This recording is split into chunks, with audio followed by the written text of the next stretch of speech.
burning up, now the sun gone down. Lights in the distance, a forgotten town. No, no, no way. Oh, I'm on my way, so stand on the edge of the world with me.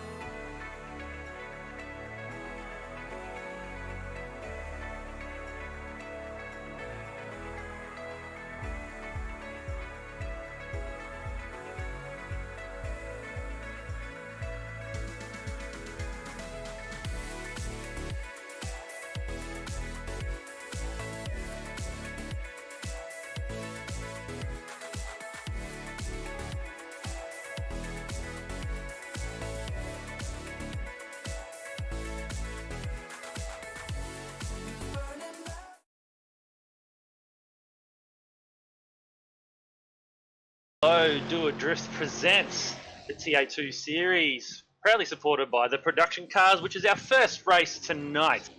My name is Nick, and I have a special co-host, and his name is Phil. Welcome, everybody.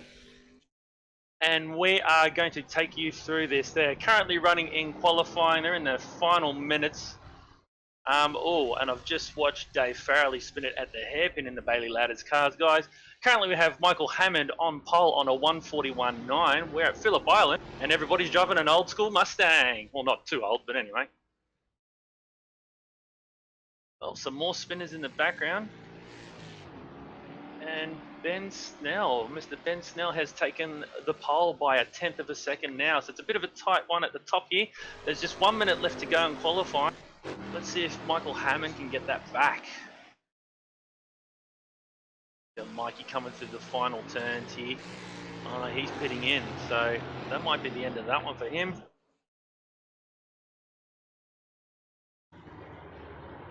So we got Ben Snell on the pole, who won the TA2 last week.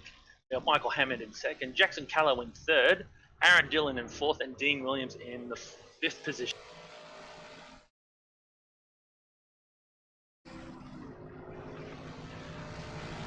Pretty tight, guys. It's 141.8 on the pole there. Got some people running off the roads trying to get some times in. By the way, guys, we are streaming on Twitch, we are streaming on Facebook, so if you are watching us on either platform, please leave us a comment in the comment section. This is interactive TV. And also, if you're watching on the Facebook, give us a thumbs up, like it and share it, guys.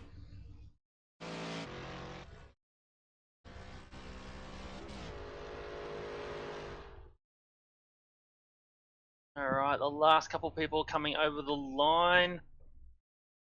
Let's see who gets the pole here. I don't think Michael Hammond or Ben Snell are doing anything. We got some non-qualifiers at the back here. They're going to do a bit of a burn from the stern. We got Jason Bentz and Craig Bott.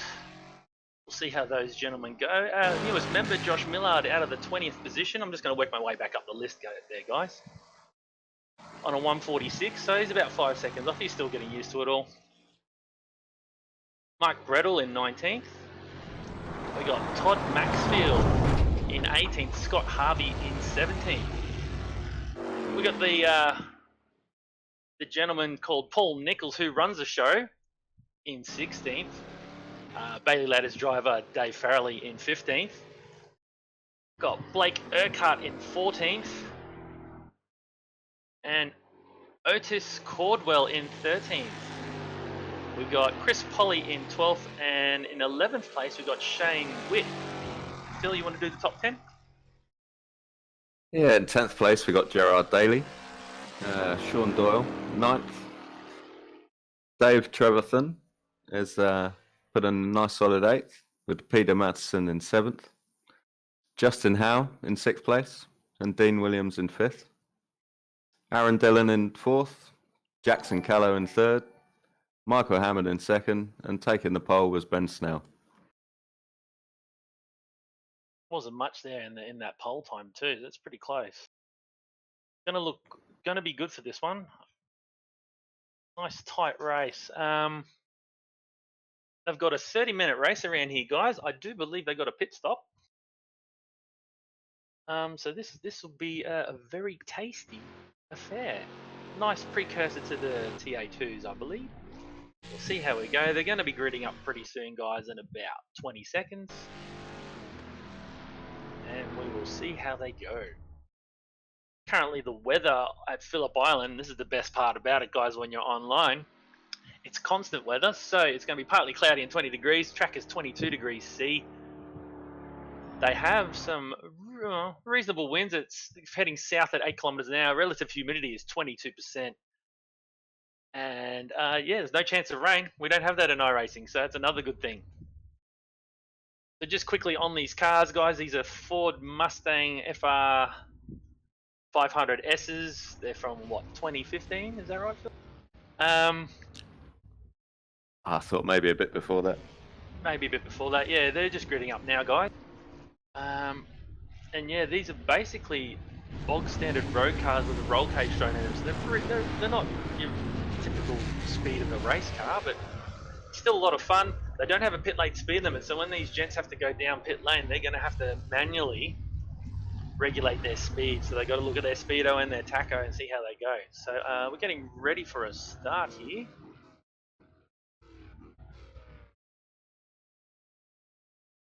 Hope you're all enjoying this at home, ladies and gents. Remember to comment in the comment section. Let us know how you're going and how you're watching this.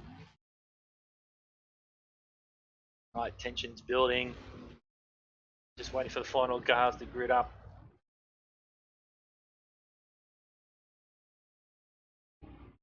Yeah, we might see the lights pop on towards the end of the race as it's ensign time is 7:30. Oh yeah, here we go. Revs are up. And they're away. Bit of wheel spin off the front row here. Ben Snell gets a good one. Mikey Hammond is not getting a good start off the front row here. He's fallen back to about 5th or 6th now. This could be dicey into turn 1. 22 Ford Mustangs, all identical, going in. Fixed setup, guys, so they can't change their setup. And wow, Mikey has fallen back. There's some interesting paint jobs too. Let us know in the comments, guys. What's your favorite? Oh, and he's also had a little bit of a bumper. Oh, got up the inside of Peter Madison and got his wheels on the grass. Wow, he's pretty much at the back of the field now, from the front row all the way back.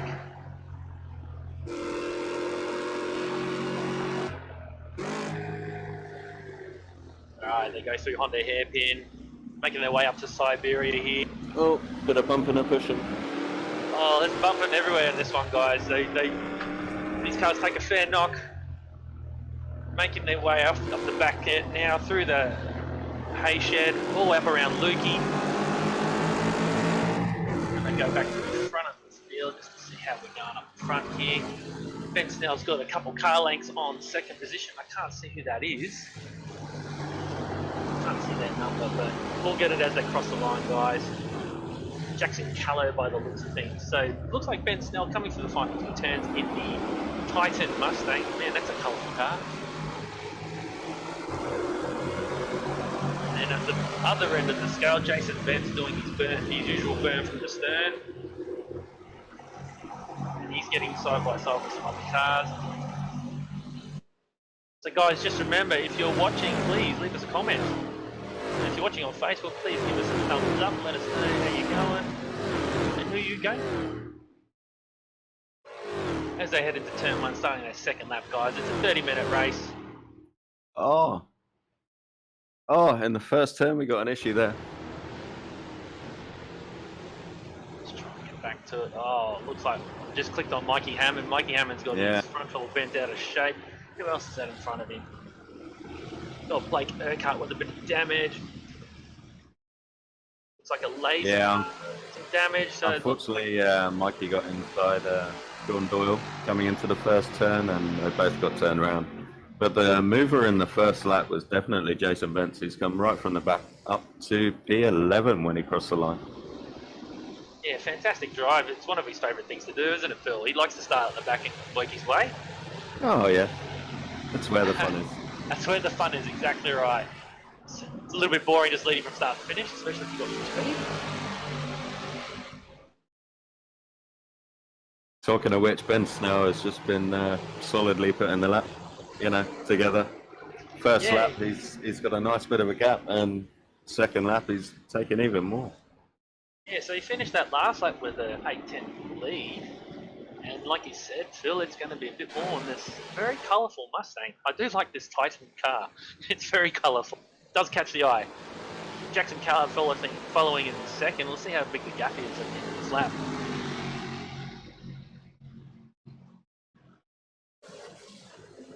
Alright, he's only pulled out at 10th now, so it's kind of stabilised around the 8 to 9 tenths of a second. We got Justin Howe in third, Aaron Dillon in fourth, Dean Williams coming under attack. Or David Trevette, I can't even say his name, Mr. T as I call him, barges his way through on the inside, takes it up into Southern Loop there. So, some nice close battles. Just going back through the field a little bit here. Just looking at the times to see who we got. We've got Chris Polly and Otis Caldwell having a bit of a ding dong back here as well in the 11th to 12th place, or 13th place, my apologies.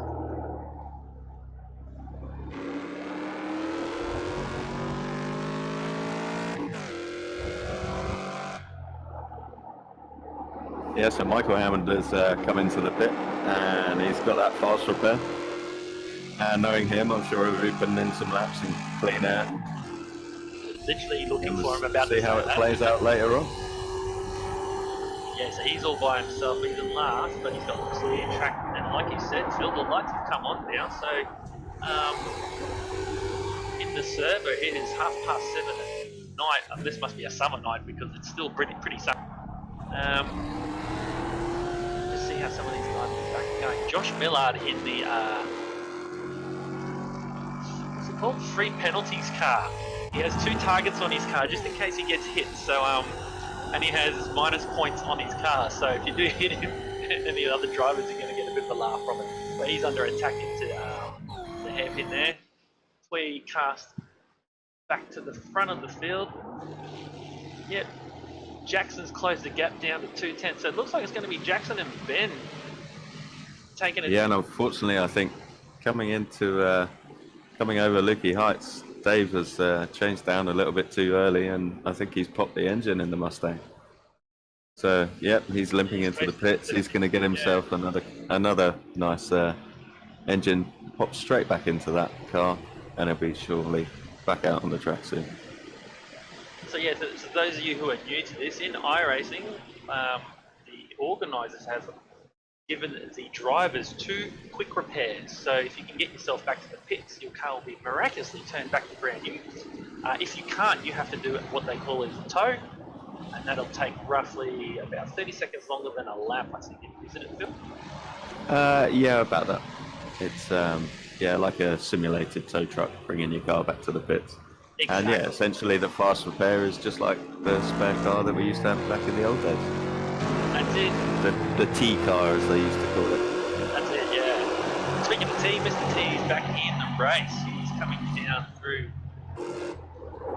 the southern loop down into Honda Hairpin. He's got his brand new car. He's off and away again. He's racing the Honda Hairpin. Very good driver, very smooth driver. I've seen him in action in the past. Speaking of movers and shakers, he gridded in 21st position. He's now up to 8th, Mr. Jason Benz. His car's got a bit of a smash front there, but he is actually doing really, really well. And he just took another person, so I'm reckoning he's going to be up a bit further again. Alright, so as we cross the line, starting our 5th lap, Ben Snell's leading from Jack Callow with Justin Howe in 3rd place, about 4.4 seconds off the lead, with Aaron Dillon right behind him. Bit of a gap to Dean Williams in the mellow yellow Mustang. And then we got the mover and shaker of the race so far, Mr. Jason Benz, with a severely crushed in front of his car, but I think he's going to nurse that through till his pit stop and then take that fast repair up. Yeah, and I suppose being a resident of the island, he does have that home advantage a touch. He knows the track pretty well. Interesting to see some cars have lights on, some don't, and as you can see, the car right behind Jace here is Gerard Daly. You see the brakes are starting to glow too now, so as it gets dark, see some of these features coming through. I have to say, with iRacing, these car models and the track modelling is spot on. I've seen some terrible ones in the past, but this, I mean, far out. It's even tricked some newsreaders here in Australia. I don't know what it's like over there in the UK, Phil, but it has tricked some newsreaders about if it's real or not. Yeah, some of the recent broadcasts have really shown what iRacing can do. And yeah, I'm just watching Aaron Dillon as he's just going around the outside, coming up towards the end of the lap. Justin Howe is, he's holding on there at the moment. But they're starting to fall back from the top two, unfortunately, having this little battle. And that's it. It's another thing too. You start to lose tenths when you start the fight. The Coca-Cola car just going across the line in front of him. That's a nice paint job too, that Hot Wheels car. Aaron Dillon. Alright, Ben Snell miraculously has pulled out 1.9 seconds. So he pulled out about a second in that last lap. I dare say Jackson has either missed a shift or mucked up a shift. Yeah, and Dean Williams has been... Oh, Jason Witz is hanging around the outside. Oh, and he got one back wheel on the dirt there and had to pull out of it.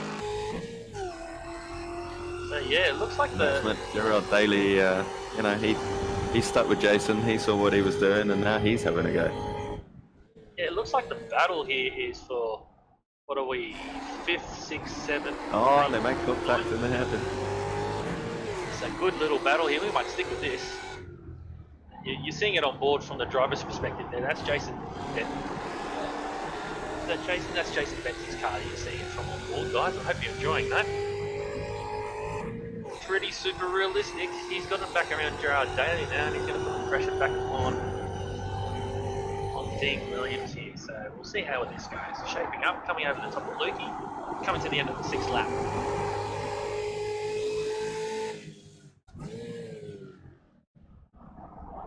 He's having a look, he's giving him some space, so he's drifted a bit wide, and Jason Bent's up the inside.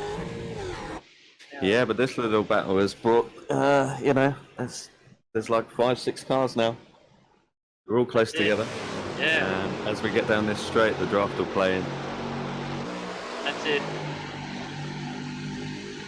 So just bearing in mind, guys, these are pretty much road cars with some race tyres and a roll cage in them, so they probably only have about 350 horsepower, and they still weigh close to 15 to 1600 kilos, so it's still pretty heavy in terms of car. Hence why the lap times are about 10-15 seconds, no, about 10 seconds off a supercar. It is a fast track, but you have to know what you're doing. These things, everything happens a lot slower on these cars, doesn't it, Phil? Yeah, very much a momentum car. I know some people will be gaining a few tenths on others if they're using the manual H pattern shifter. That's right. So as yeah, this car does require that in iRacing.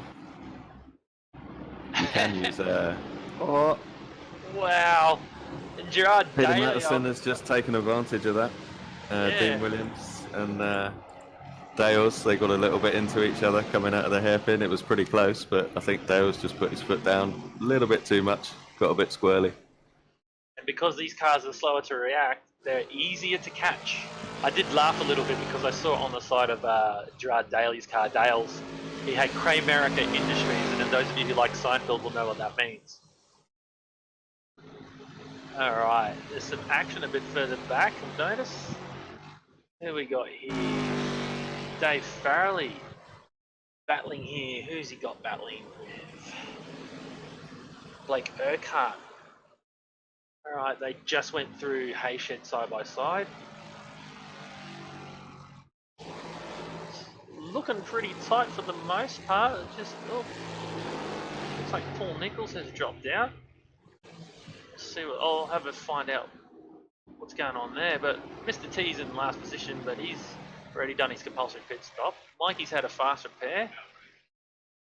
And then pretty much the front 22 are covered by just over 37 seconds, guys. So tight one. It's a reasonably tight one. Chris Polly just moves into the top 10 with a move around the inside on turn 1 on Otis Caldwell. Nicely done. Just looking at the lap timing here, Ben Snell. Ben Snell has been lapping consistently in the 42s, and his pursuer, Jason Callow, in the 43s and 42s as well. So it's a bit of a give and take one up there. The next two guys on track, Justin Howe and Aaron Dillon, they're doing some pretty consistent times. The Hot Wheels and the Coca-Cola car. In 5th place, we got Jason Benson at Laser Car. Be interesting to see what happens with the fuel burn here, guys. I do believe they got a pit stop in this race. And just see what the elapsed time is here. It's going to be close to 15 minutes as they cross over for their 8th lap.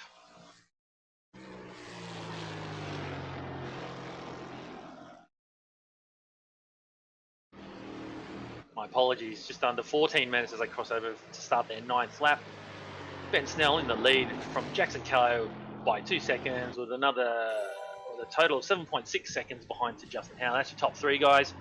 Those of you who are watching at home, please comment in the stream in Doadrift on Twitch there, guys. Just double check if we are live on Facebook. Yes, we are, so please do it there too, guys. Give us your thumbs up. Make sure you tell us that you like us, and also tell me which car has stuck out for you that's the best paint job. I am liking this car in first position. So I'm just going to read some things out from the Facebook because nobody's quite talked on Twitch just yet, but on Facebook. Abraham, that's nice, and he said he's loving it. Mark Jones feels that his job's in danger. I hope so. I'm just joking. Yeah, I'm just watching this battle between Aaron and Justin. I mean, they're slightly falling back from the first two, but Aaron, he's holding on to Justin like absolutely no man's business. He's not letting him go at all. And I mean, I think unfortunately with that little bit of damage that Jason's got, the earlier pace that he was showing, he's now struggling to make any more gains towards the top 4. And that's it. Maybe he's hanging out for a pit stop. If there is, I didn't actually wasn't privy to the rules before the race. I didn't hear the driver's briefing to the intro, but we'll see what happens. He's sitting pretty in 5th. He's got a bit of a gap behind him and about the same gap in front. So yeah, this Justin and Aaron fight. They're holding station at the moment. I mean, Aaron could be playing the smart game, saving that extra little bit of fuel to maybe try and jump a little bit. But as I say, that Justin goes wide, and he's lost that run. Aaron takes over. Pretty easy pass in the end.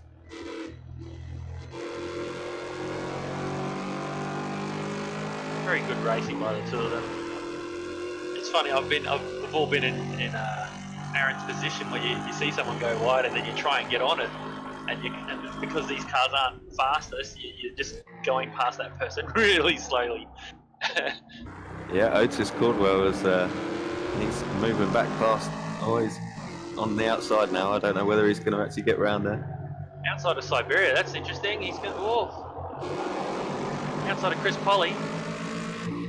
Sean Doyle following. I think he might have made this. He's going to be on the inside to the hay shed. I think Chris Polly's left the door open, but now Sean Doyle's looking inside. Oh wow, outside of Lukey. Oh, Chris Polly dropped 2 positions there, unfortunately.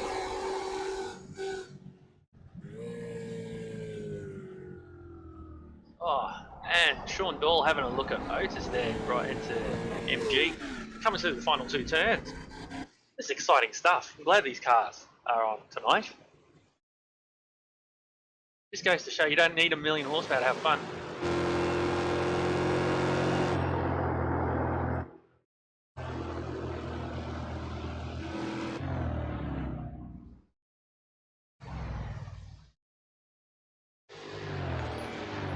So guys, as we're starting to our 11th lap, Ben Snell's leading from Jackson Callow and Aaron Dillon there. You guys can see that at the top of your screen. Even has the how far behind, and even on your screen, guys, it even tells you the lap time of Ben Snell on that last lap too. So he's dropped into the 44s. And just to point out, Oh, we got a safety car, a manualised safety car here, guys. So this is just to let everybody catch up. The way they do this is what they do at another club like called Wheelie Bins, is they manually hold everybody up. Everybody has to have audio enabled so you can hear the call. Lets everybody catch up, and even lap cars get their lap back. Looks like Todd, is that Todd Maxfield getting his lap back? Yes, it is. So they're going to let him get his lap back. Ben Snell's holding the field at a cool 60 kilometers an hour as they come down into the Honda Head. And once he's back on the lead lap, back around to the tail end of the conga line here, they will call out a landmark somewhere and get going again from that point. So that gives people such as your Mr. David Tees, Josh Millards, and say your Mikey Hammonds, who had pit stops earlier, to catch right back up.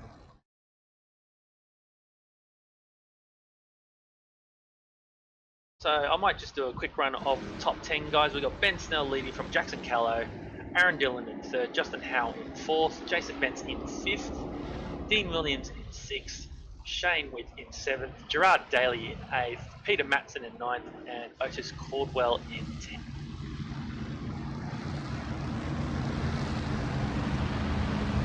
Just coming through Hayshed here, they're holding at 60 kilometres an hour. Once again, gives these guys some time to catch back up. I'll just quickly see what Todd is, where he is on the circuit. He's only just going through turn 1 now, so these guys are just coming through the Hayshed.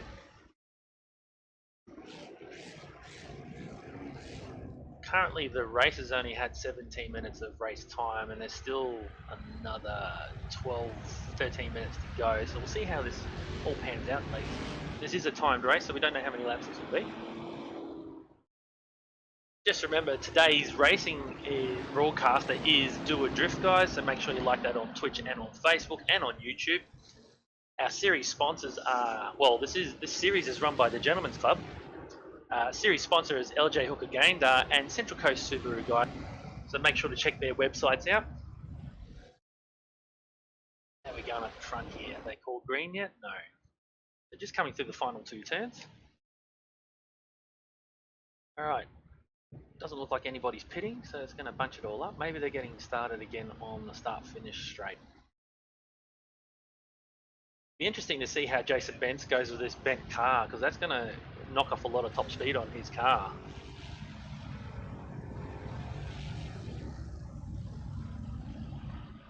Yeah, the top 4 ahead of him, all their cars are pretty clean actually. Yeah. So he might struggle. A lot cleaner than what we saw in the supercars the other night. Yeah. There were almost engines falling out of those things. Ask Rick Kelly how big a headache he got. They're still holding 60. He's come across the line. Maybe we're just waiting for Todd to catch up here.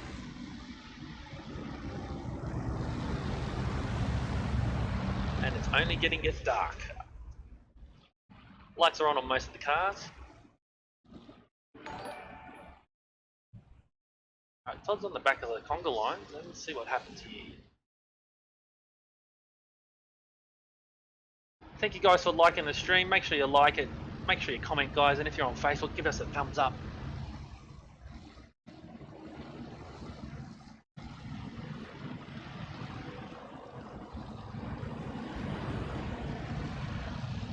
So just to answer Mark Jones's question here on Facebook, when did the safety car come out? It was a one run by the organisers, and they had just bunched the field up just to get the bit more spicy towards the end of the race.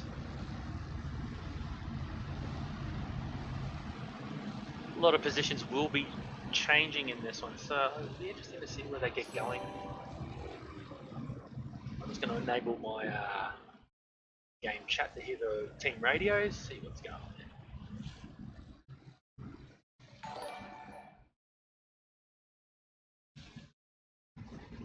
Fortunate timing, because I just heard they're going to go from the exit of Honda Hairpin, so the apex curbing there, so they will have to go through there in order, and once they pass that point, they can then pass.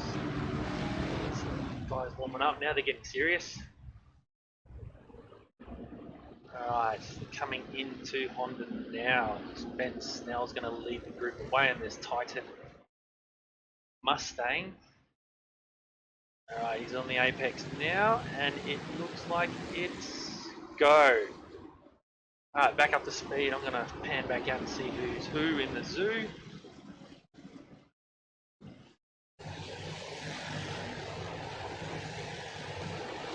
It's been pretty clean so far. Oh, Justin Howe goes wide coming out of Siberia. He's lost the run, and Jason Bentz has managed to get past him.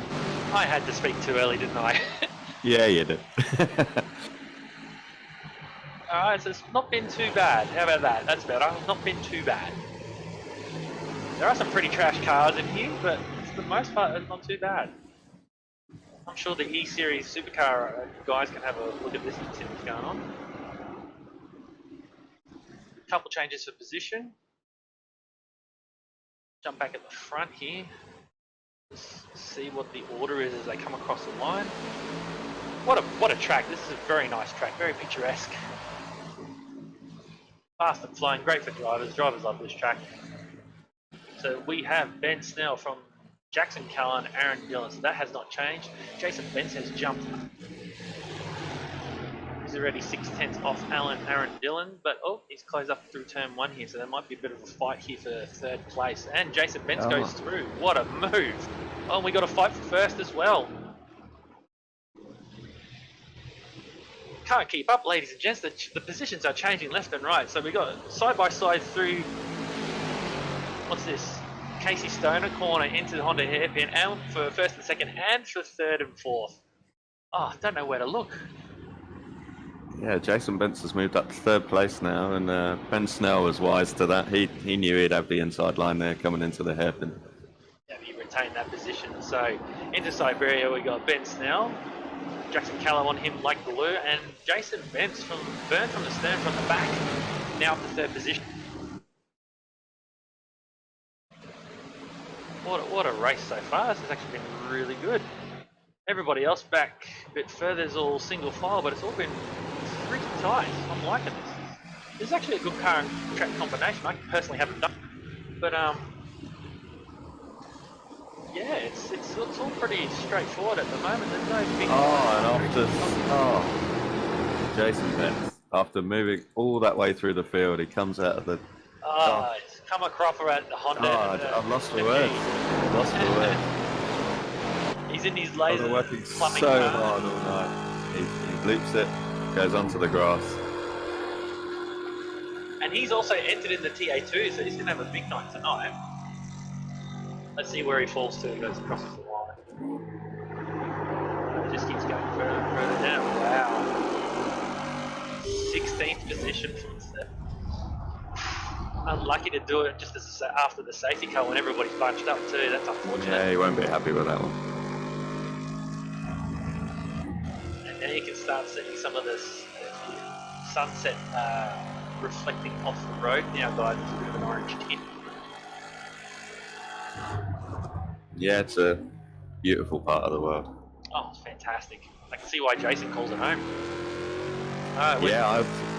Go on. Yeah, I've personally been fishing just down there off the beach, and yeah, it's a wonderful place. Justin Howe just sliding out of Honda hairpin there. It's a lovely place. My sister actually said she went and fed seals down there, or got to see the seals. Just looking on the live. Yeah, and it's famous for the penguins as well. That's it, penguins. Just looking on the Twitch, just make sure you send us a message, guys. It's a nice aerial shot. And yeah, it looks like you guys are following. Make sure you just checking out Jackson Callan. He's I think he's sussed out Ben Snell's lines now. He's holding with him a lot easier than earlier. Although Ben Snell's not going to want to give that up after the whole race. He's been in command pretty much the whole time now. These guys are just a smidge off their qualifying times at the moment. They're doing low 42, so they're not holding back. There's not much to go in the race now. What do we got? Elapsed 27 minutes 45 seconds, so it's probably his second last lap. Coming I was just saying, guys, if you are watching on Facebook, just make sure you have some more thumbs up. I see them going up. Please smash that thumbs up button, guys. Give us a comment or two. Let us know who you're watching out for. If you're on Twitch, do the same, please. You can see there's currently 17 of you watching. Let's try and push that up to 50, guys. So hit the share button too. Share it with your friends. It's better than not watching motorsport at all. Sean Doyle's just gone up the inside of... Oh, he's gone up the inside of Otis, and unfortunately Peter Mattison's just gone wide at the head. Lost 2 positions there, 3 positions. And they got the hammer time, Mr. Mikey Hammond right behind them too, so anything could happen now. Yeah, the back end of the top 10 has been where most of the spice has been most of the race. Yeah. Oh. Just watching Mikey trying to get up the inside. I love watching Michael Hammond. He's like a grenade with the pin pulled all the time. Something's going to happen. Yeah, a little Rottweiler. That's it. Jonathan Turner comes in with a question. What's the name of this league? This league on iRacing is called the Gentlemen's Racing Club. We also have a Facebook page. You can find all the relative links on there. And we have a Discord as well, guys. So if you're interested, please, if you've got a steering wheel and you're serious about your racing, jump on board. Yes, this back end of the top 10. Unfortunately, I think that that damage that Jason took off of the wall is a little bit too much. He's coming into the pits now. I'm keeping my eyes glued on this top 10 that, like you said, Phil, from Shane Witt in 6th down to Michael Hammond in 10th. Those 4 guys. Oh, yeah, Otis, Sean Doyle, Gerard Daly, and Shane Witt. Those 5 guys are just absolutely going hammer and tongs, and not holding back. Crisscross moves, dive bombs, they're doing it all. A little bit of contact as well. Robbins racing. That's it. As long as they don't purposely put someone off, or even if they do it accidentally, they redress that as soon as possible. They're going to keep this race stewards away from them pretty much, unless it's just absolutely blatant, which I hope it isn't.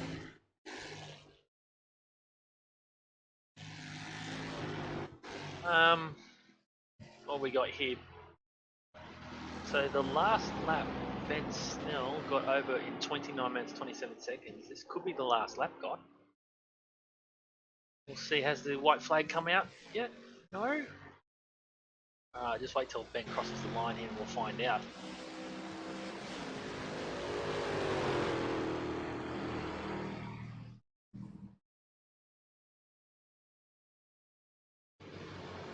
Yep. Oh, that is the race. Ben Snell commanding all evening long.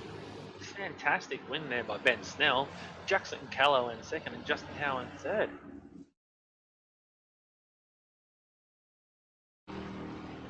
Bit unfortunate, just looking down the bottom of the field, bit unfortunate for Jason Vance having to pit there because of the extra damage from that spin. Just looking here, Craig Bott coming across the line, Pete Matson coming across the line. Solid races, those guys. And Josh Millard, for his first actual league race, his car's a bit bent up, just looking here in 18th position. He hasn't done too bad.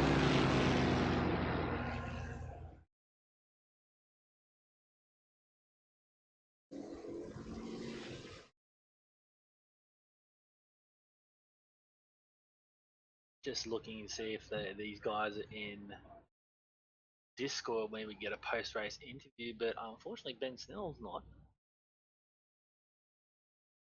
Anyway, that was an exciting race, considering how tight that was. That was really good. All right, just to recap, guys, our top 3. Ben Snell won the race by 8 tenths over Jackson Callow, so they were pretty tight. We then had Justin Howe in 3rd. This presentation so far tonight, this broadcast has been brought to you by Doadrift. Make sure you find him on Facebook, guys. That's facebook.com/Doadrift. You also find him on Twitch under Doadrift. I think he also has a YouTube page, which is, guess what? Doadrift. Tonight's racing is presented by the Gentlemen's Racing Club, a passion for racing, and also sponsored by LJ Hooker Game Day. So if you're up in northern Queensland there, hit them up for a bit of a look around the area there. And also Central Coast Subaru. So if you're on the Central Coast of New South Wales and need a Subaru, chat to them. Guys, make sure you find their Facebook pages. Stay tuned. We have the TA2 series coming up. We're just going to flick our attention to that. So in the meantime, enjoy some music. Please leave your comments below, both on Twitch and on Facebook, guys. Enjoy. Hopefully you got some music happening there. Here we go.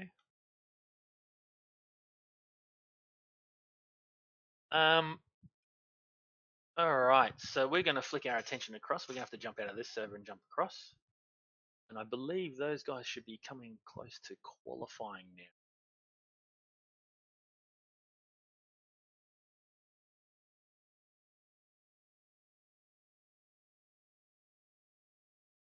Those of you who are still watching, stick around. We've got a big race coming up, the TA2s at Summit Point Raceway.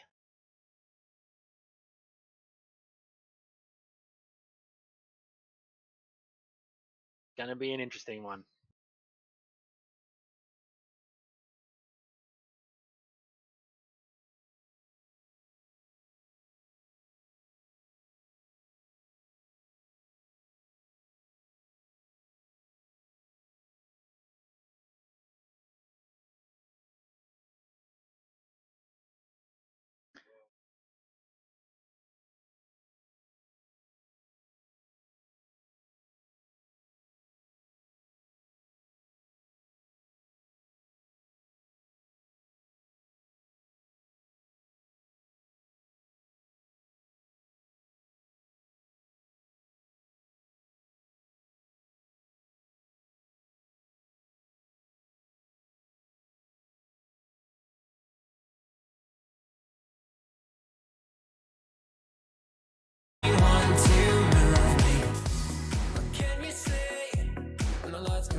Yo. That's where you will find me. Good. We can change the meaning of home. That's when you remind me what you can say when the lights go out. I can be your guide when you're in the dark. Now take me out to the unknown, 'cause you're the only one to move me. All right, Paul Nichols, how are you? Yeah, not too bad. We have Paul Nichols here, guys. My apologies about the audio there. I mucked up. We have Paul Nichols here. He is the one of the admins at the Gentlemen's Racing Club, and he organised that race just then. So, Paul, how did you find that race? How was the driving in that one? I think seriously one of the best probably hosted races I've been for a long time, except for my driving. I had a couple of off tracks, but I actually really enjoyed watching Ben Snell and the front runners running around. That was amazing racing. So really clean. I think the people that jump into our club are aware of what we are about, which is like clean racing. We treat this as a real environment, and it's if you treat it as a real environment, that I think you get better racing. Yeah, fair enough. So what happened to your race, if you don't mind me asking?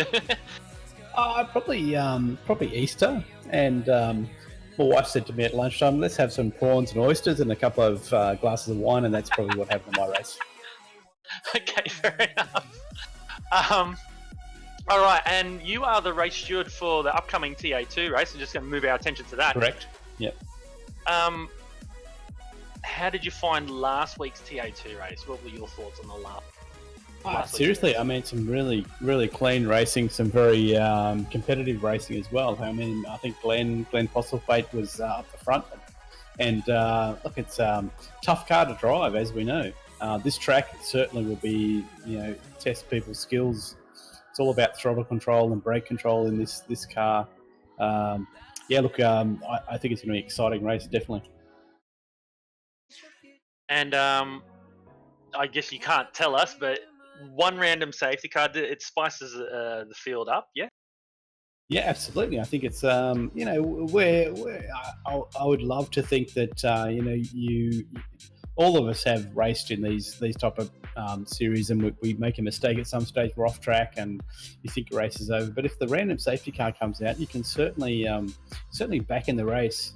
I'm not sure if there's a fuel window here, if we're pit stopping or not. Nick, I haven't looked at the survey yet. Yep. Yeah, they will be pit stopping. Okay, so we're pit stopping. So, look, it depends when the random safety car comes out and where you stop as well. So, I think that there's certainly a little bit of a mix-up. And, I'm not sure about tyre strategy as well, Nick. I don't know if these guys will change tyres or not. Fuel will be an issue. So, yeah, it's certainly exciting. Yeah, a lot of balls up in the air, so to speak. Well, that's what she said. Alright, let's keep that clean. Those of you who are watching on our live stream on Facebook, please leave a message down below. Hit that thumbs up button and also hit the share button. We've got TA2s coming up. And those of you who are watching on Twitch, please give us a comment down below. Share it with your friends. Hit the like button, boys. Yeah, smash and that girls, like button. by the way. Share it around. This is better than not having any motorsport at all. This is virtual motorsport, e-motorsport. Just remember, this broadcast today is brought to you by Doadrift. As you can see, that pug spinning round and round on the middle of your screen. This was organised by the Gentlemen's Racing Club, both on iRacing and on Facebook. And our sponsors, we cannot fail to mention them, LJ Hooker Gaindar and Central Coast Subaru. Guys, make sure you check out their Facebook pages. Smash that like button. I'm going to let Paul do his admin stuff. It's pretty serious because there's a lot of people sharing this around and they're all getting serious and getting cars painted. I've been harassed all week and showing cars, so it's full on in this one. So Paul has a tough job to do. I do not envy you, Paul. Thank you for your time. Yeah, thanks, gents. Enjoy it tonight, everyone. Jump in and definitely smash that like button. Have fun. Enjoy. Thank you, Paul. All right, ladies and gentlemen, join us in about 5 minutes. Where we will have. Oh, how long is the time now? We will have the back end of practice, maybe, and we'll definitely have qualifying and the race, which is 40 laps around Summit Point, which is one of the tighter tracks. It's going to be a good test for people, their throttle control and brake control. So join us then, guys. Give us about 5 minutes, and we'll see you after the break.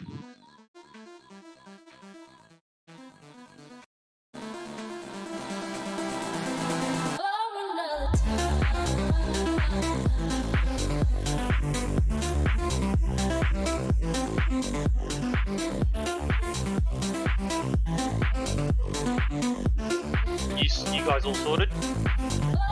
Yeah, mate, do you want to talk to the private channel for a second? With me or just one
Alright, ladies and gentlemen, you join us for TA2, round 2. We are at Summit Point Raceway, racing the NASCAR Xfinities. We're still in free practice. I did muck up the server settings there, that was my fault. However, we're still in free practice. We've got about 10 minutes to go. We might actually speed that up just to help out with the broadcast here. And then we're into qualifying. Currently we have Glenn Postlethwaite on the pole in practice at fastest on an 11.5, with Callum Watmore on an 11.8, and then Chris Whitaker in third on a 12.1. I'll just get you guys to enjoy the sounds of TA2. I'm just going to quickly get this server pushed forward a bit, and we'll start qualifying.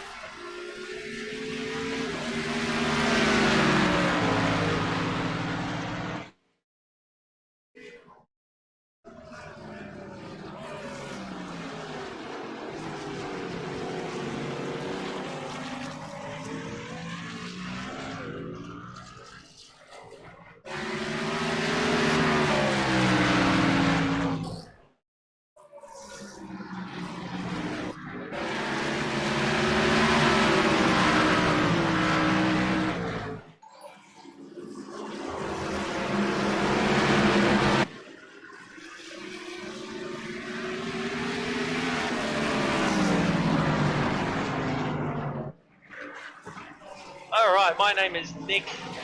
I have my co-commentator here, his name is Phil.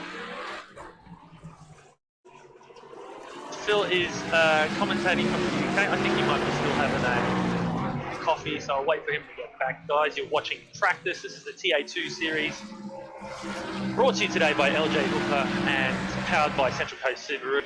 You're watching Doadrift broadcast. Going to say thank you to Mr. Doadrift.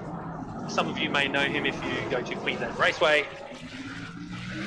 However, I'm going to let this run out. I'm going to see what comments we got here. If you're watching, guys, please comment down below in Facebook there. Smash that thumbs up button.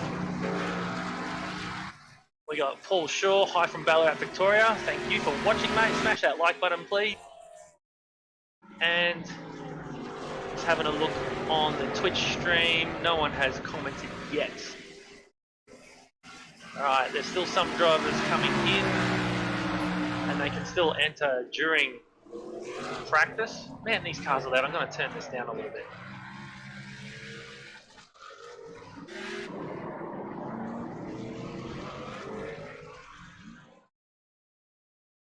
Currently we have Glenn Postlethwaite on fastest on an 11.5, with Callum Watmore second fastest on an 11.8.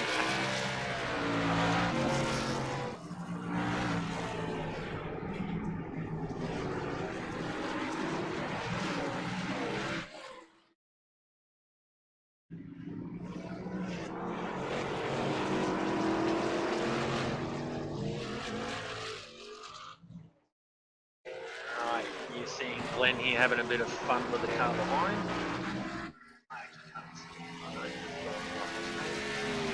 Fun, slidey action. Jackson Callow, man, that is a nicely presented car, number 46. And that's been the big thing, guys. I have been getting. Hello, Render Tech, first time watching. Thank you. Go Lockie.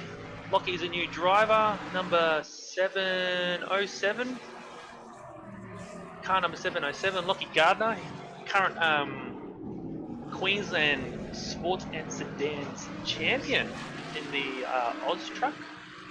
Family run team there, it's very nice car. And he has his car painted up in the exact same colours. They went to great lengths to get that done. So, Render Tech, main guys who run Lockheed, thank you for your time and efforts. First time watching on Twitch. That reminds me, I better share this to a couple more pages, the world out there, Southeast Queensland Motorsport page, guys. If you're just joining in, make sure you hit that like button. Give me a thumbs up. Let me know how we're going, but also, oops, I'm just going to copy the paste the link here. Comment on who you're going for, what's been interesting, and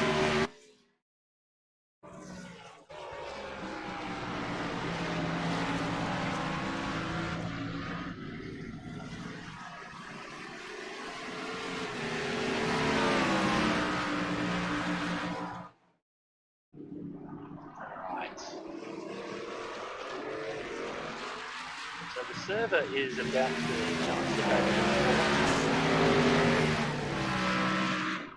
just having a look through the field, guys. I'm just going to let it roll. Get a feel for the names. Just going to run through it on the screen, guys. You got your up the top here, Central Coast Subaru leaderboard. Glenn Postlethwaite there, Callum Mortimer, Chris Whitaker. On the right side of that is your progressive leaderboard and the gaps back. And down the bottom, guys, a bit of information there. So you got the lap time, practice, and the like, the car that they're in, the number that they have, who's in front of them and who's behind them, and relative on the track. You got your big ass tacho in the middle there, and then on the right hand side you got the track map. As you can see, it's got a really long front stretch, and then it's a bit tight around the back. And then the relative to that car that you're watching on board. So this is Chris Polly, that I've got on my screen here, and he has all sorts of cars around him at the moment. So just tells you who's around the board, and probably pick up where they are on the track map too. So guys, we've got some more comments here. Go to Skip Control, boys. There's some more people watching. We've got Rusty in Tasmania saying hello. Hello, Rusty. And the Rendertech boys go Lachlan Gardner. Oh, okay. Seems to me people aren't liking turn 1 here, so this is going to be interesting race. Incident rate is up, and they're going to have a few more battles, guys. I know that for sure. And this is a track that is going to have contact. There are going to be some big. So I dare say there's going to be more than one safety car. Just those of you who are joining. I'm just going to do a quick rundown of some of the rules here.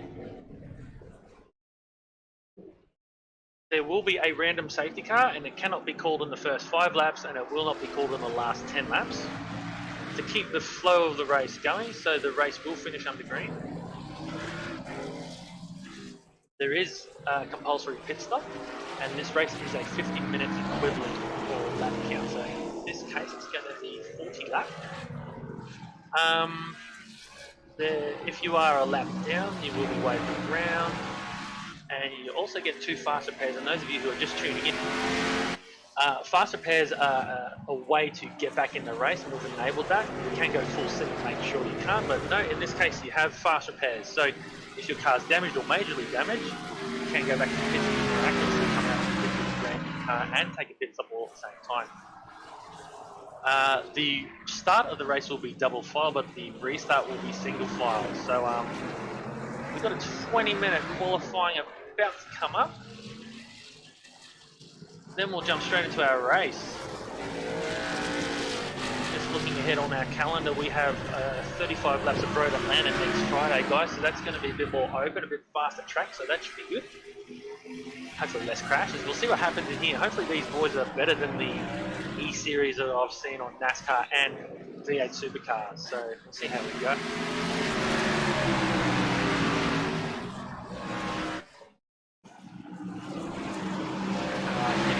Qualifying now.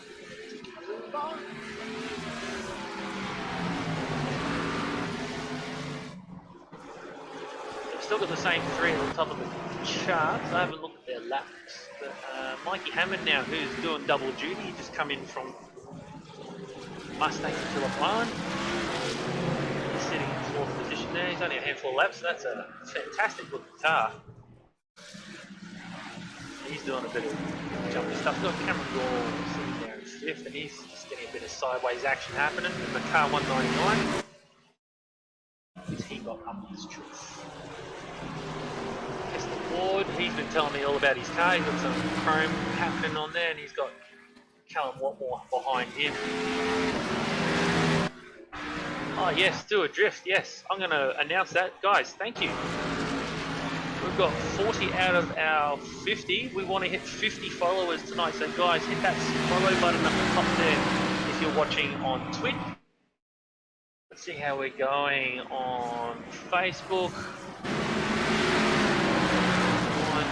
Updated. We got 37 people watching now on Facebook, guys. So yeah, keep it up.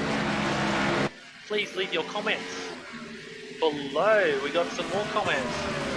Gary Von Dohren, go Lachlan Gardner. Brendan Madden, go Jake Madden. They're related. Dylan Sanderland, Ben Lavis. Twitch link isn't loading. That's alright. That's why we do it on multiple platforms, Goran. Steve, hey, good to see LJ Hooker. Yes, thank you, Steve. Some regular faces there, guys. Look, there's plenty of blank cars. If you want to get your sponsor in front of somebody, maybe send me a PM and we can probably line you up with a really good driver to get your sponsor out there. In case of you, Steve, we might get the other LJ Hooker driver in here representing you guys. So it looks like we're going to let this one run out. It's going to tick over into qualifying. 20-minute qualifying, guys. We'll see who comes out on top.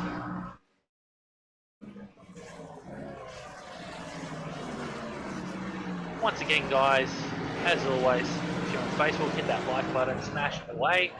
If you're loving the action, hit that love button. If I say anything funny, please hit that haha button. And if your driver gets in a bit of a wiggle, you see that on the phone, hit the sad button. Also, if you're on Twitch, guys, please, yes, thank you. Make sure you hit that like, follow button and leave a comment. I'm checking in regularly throughout the race, guys. We have 46 people watching us on the live stream on Facebook. I don't know how many on Twitch, I can't see the number.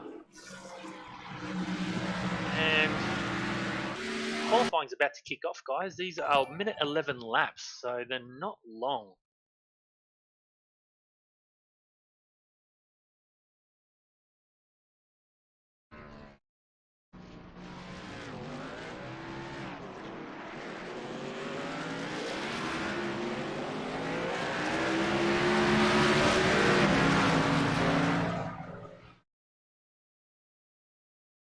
Alright, just before we get into it, guys, this is the Gentlemen's Racing Club. You're watching the broadcast from Doadrift. This is presented by LJ Hooker and powered by Central Coast Europe. Looks like, well, going through it, guys, the car setups are stock, standard, and the same. However, it looks like there's a fresh difference here. I might have fucked up with the setup of the setup. Oh well, it is what it is. It is a 50-minute race. We're using the NASCAR Xfinity cars. They got the Mustang, the Camaro, and the Camry. There is one compulsory pit stop. There will be a random safety car. There could be even two.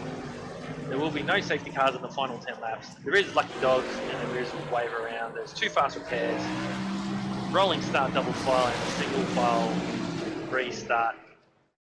My name is Nick. You're on Doadrift. I have my co-commentator here. His name is Phil. How are you? Looks like I've mucked up in the server, Phil. I've actually put 2 different setups on, but that's alright.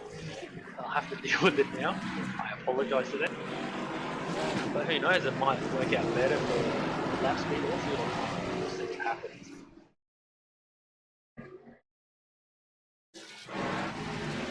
So we're just into qualifying, 20-minute qualifying.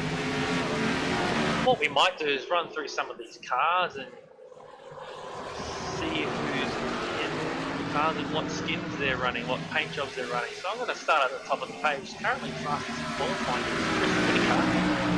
is in the Quilton Toilet Rolls Camaro. Nice and purple. Hopefully that comes up on screen there, guys. It's a nice lavender purple there, guys. So you know him, car 35. Keep an eye out for him. There he is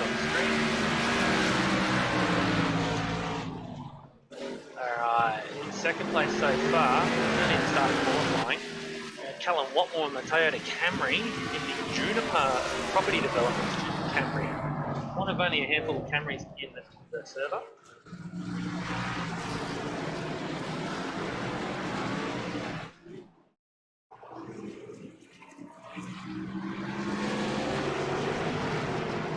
Alright, and the leaderboards just keep changing. We've got Mikey Hammond now who's on top. He told me to look out for his car, 007.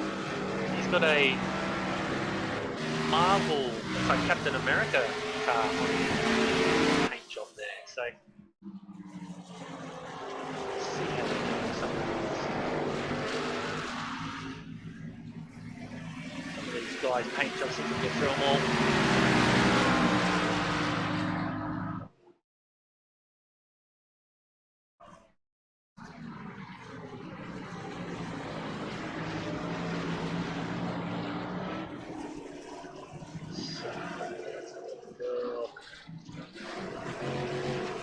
Traffic jam happening around the bottom here. Lachlan Gardner's off to the side here. He's on screen now. He's running a sim. For those of you who are in Queensland and watching Queensland Raceway, Lachlan Gardner's running basically the exact same paint job as he does on his Oz truck.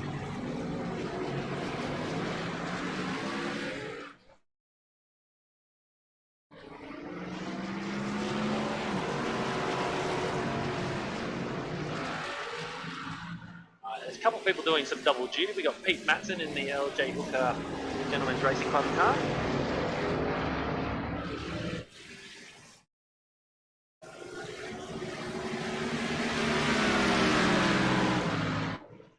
So a couple other people doing double duty. We got Gerard Daly, car 888, Craig Watt, car 29. Lachlan's off the track again. Bit of a tough one.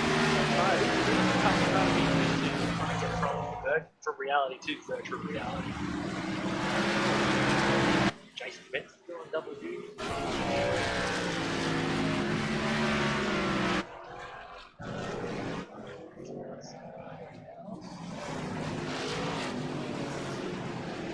And here's another one. The Brothers Supreme, the Whittaker brothers, are both running the Quilton toilet rolls Camaro in that nice lavender purple, so we'll see how they go. I'm going to do a shout out for my team. Gary Cousins, car 58 in the Bailey Ladders Mustang, along with Jonathan Hill. Who else? Sam Collins is in, he's giving it a crack tonight. He's just running an all black car.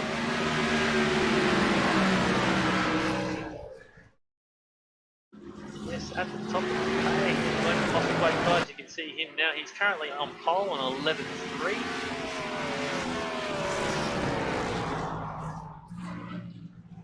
Yeah, tough track to master, this one. Been racing here since 1969. Yeah, especially with the power on these cars. Yeah, and it's tight.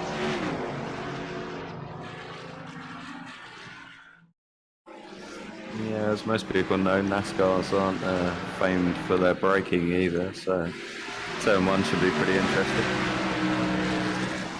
As you said in the previous server, it's spicy. The previous race, it's going to be spicy. It's going to spice it up, I think. Long brake zones, and probably just as long acceleration zones. So we'll see how they go.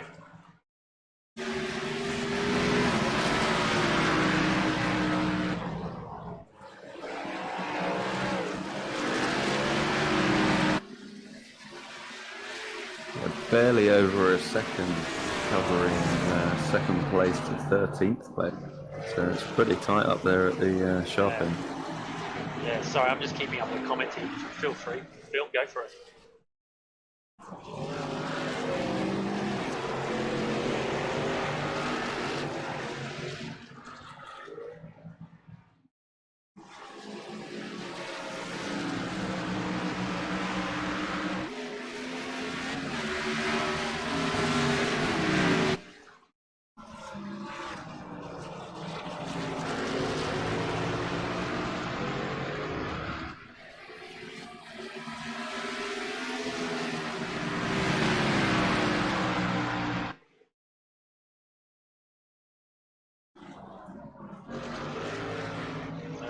had our first 7 minutes down. About 12 minutes to go. And Glenn Postlethwaite's currently on the pole with an 11.3. Jonathan Hill has leapfrogged up. He's on a 12.0 in second position. Whitaker on a 12.0 as well, guys. So it is tight. Mind you, there's 7 tenths to Glenn there. Yeah, he seems to have found something that no one else has. Earlier in the year, I went with Sam Collins to help him run down south of Victoria there, and the way Glenn drives, he drives flat out all the time. So I dare say he'll do really well tonight. We've got a teammate here. Let's see that 6.5. 6.53 Bruce Keane.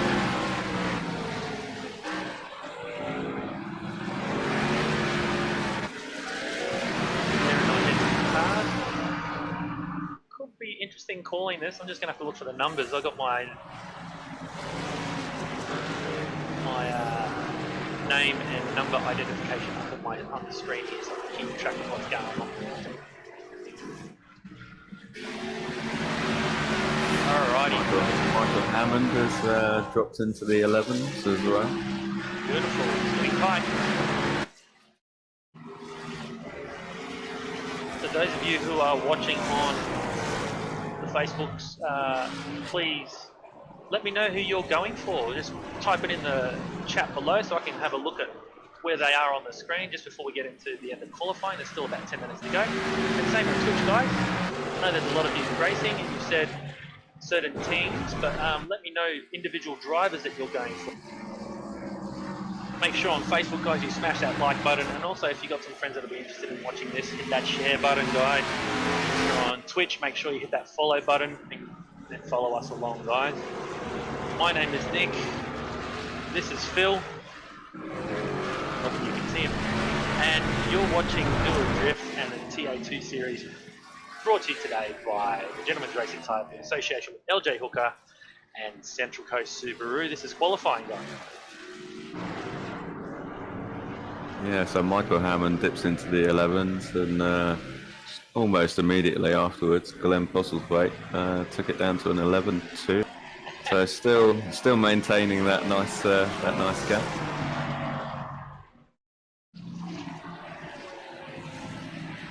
Behind those two, though, it is extremely close. Yeah, two guys who I know drive hard, haven't driven against both of them on this sim. They don't hold back. Yeah, I will agree with that.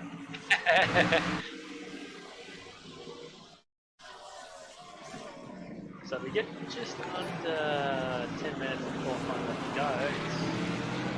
It's all pretty tight. We'll see what happens. Few drivers still not setting laps. Looks like Jason Bentz is going to drive from the back yet again. Oh, I that's believe. Right. Bonus points. Yeah, I was just going to say that. I believe there are extra bonus points for most positions. Most position gain, but you have to have qualified. So we'll see what happens. Maybe he's just doing his normal thing and just starting from the back. Because the idea behind that was to give some of these guys who might get caught up and slower guys, give them an incentive to get up and move the field as best as they can to keep racing. So once again, some incentives there, guys. So most positions gained, and there's also, as this one's not going to get collected this week either, I don't think. 0 incidents, the highest place 0 incidents driver. The lowest we got last week, I think, was 4 by Chris Whitaker. But an incident counts as running completely off the track. That's an incident there, a spin or car contact. So yeah, the least amount of incidents. We want to promote clean racing here because a lot of these guys are taking it seriously. There's a lot of cars painted for this, a lot of sponsors coming in too, as well as this live broadcast. Phil here has just sent a message over the Facebook. Which cars? These cars they're currently using are the archive NASCAR Xfinity cars. So not the Cup Series cars, but the Xfinity cars. 2016, I believe 2016 Camry, 2015 Camaro, and 2013 Mustang, if I'm correct. Might not be 100% correct on those years, but they're the cars they're using. I believe the current Xfinity cars, they have a Toyota Supra amongst all that, not a Camry. So Ben Snell's jumped up now. He's done Yeah, and the 11.8. times just keep dropping. Glenn Postlethwaite is now is collecting all those ones with a 111, 110. So top three are now in the 11s. It's Glenn Postlethwaite, Glenn Snell, and Mike Cameron. Let's read the back end of the top 10. This could change while I'm reading it, guys. John O'Hill on a 4th, Callum Watmore 5th, Chris Whittaker 6th, Cameron Gall 7th, Justin Howe doing double duty here in 8th, Sam Collins in 9th, Kane Baxter Smith in 10th. Kane sent me a picture of his car earlier this week. Earlier today he posted a post about it, so yeah. Very nice car. Got a lot of nice painted cars. I don't know if he's run through the field here, Phil, but I'm just Yeah, a lot of colour. Good. Yeah, A good thing. to get used to the cars, the Cyclone Zoo and the Zoo. Just on my screen, the top 4 are still in the pits. They're just taking it easy. Still 6 minutes to go.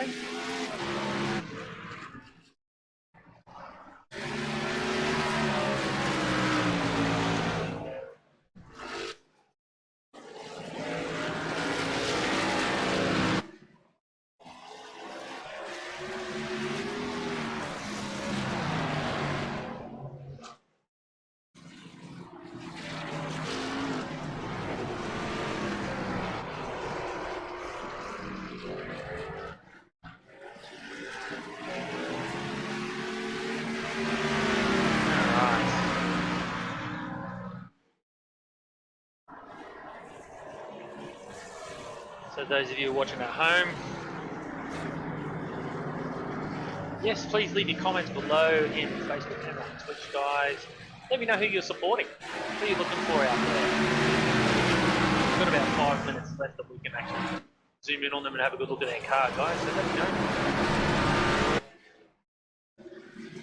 know. Yeah, places to note in the race will be obviously turns 1 and 4. Coming down into that hairpin is always pretty hairy.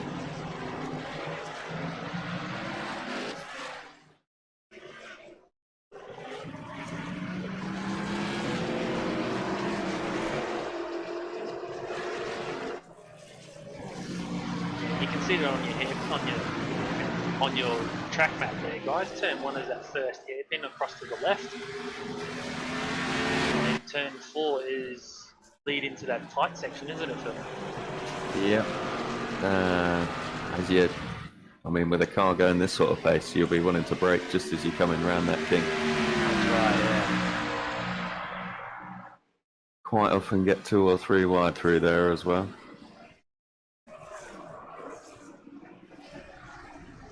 So there's not much left to go, guys. It's about 4 minutes of qualifying.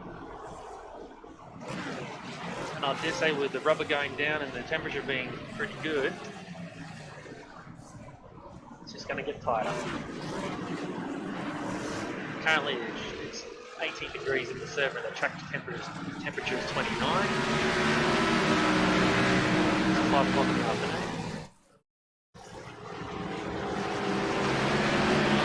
Not much wind, northerly at 3 kilometers an hour and 0% humidity, so no chance of rain in this one. I'd just like to say a big hello to all the people from Queensland Sports and Sedans series who are watching. Please smash that thumbs up button now on Facebook, guys, and also make sure you like the Twitch. And also to our Victorian viewers, those of you on the Thunder Sports series who are watching some of the drivers such as Glenn Postlethwaite do his thing. So make sure you say hello and ask questions in the live stream feeds, guys, before the time scanning back and forth to see what's going on. Just gone over, just under 3 minutes to go, guys.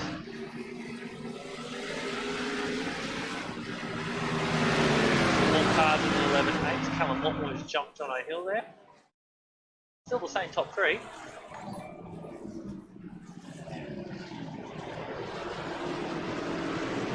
Yeah, and Ben Snell has actually matched Michael Hammond's time exactly, with both of them getting a 1:11.837.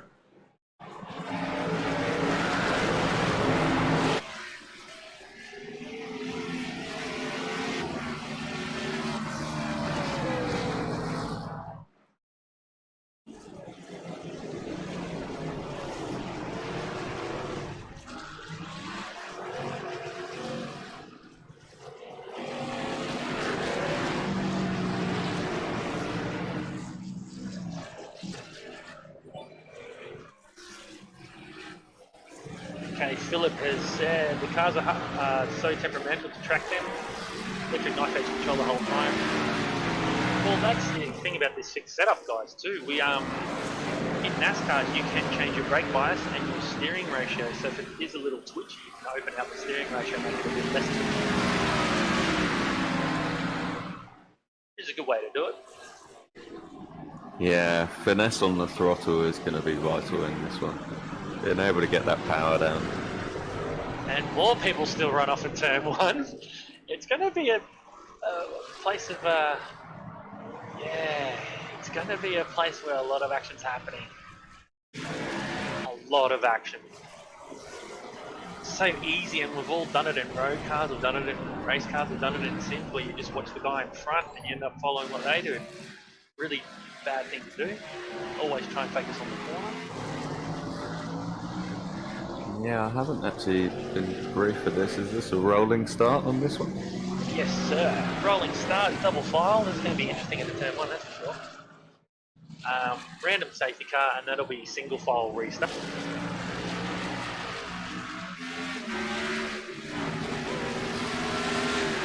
They get 2 fast repairs. They do get wave rounds under the safety car. Restricted fuel. Restricted to half tank. Lucky dogs, so anybody a lap down during the safety car, I think the first car for a wave round. No safety cars in the first 5, and no safety cars in the last 10 laps of the race to let it play out. And from last week, it was actually quite a good track choice. It was quite wide and open at Silverstone there. We had the one safety car and it just played out. It was actually really good.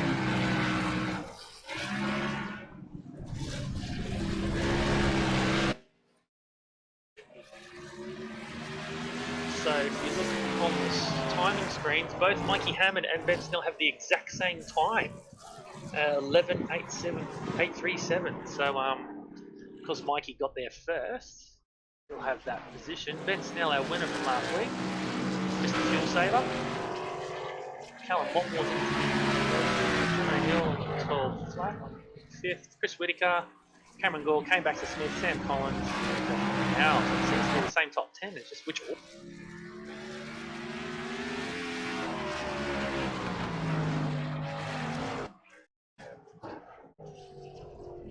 Alright. Looks like it's wrapping up. New bloke Josh Millard gave him a crack. He's in there. Jason Bence, Clay Lewis, Joe Baldwin, Terry Marwood. Looks like they're not qualifying. A couple admin in here just to see what's going on. Just quickly doing the driver's briefing now, guys. See how it goes. Then they'll start gridding up. Then we'll get into it. If you want to run through the grid there, Phil, when they get going on the rolling start, on the warm-up lap.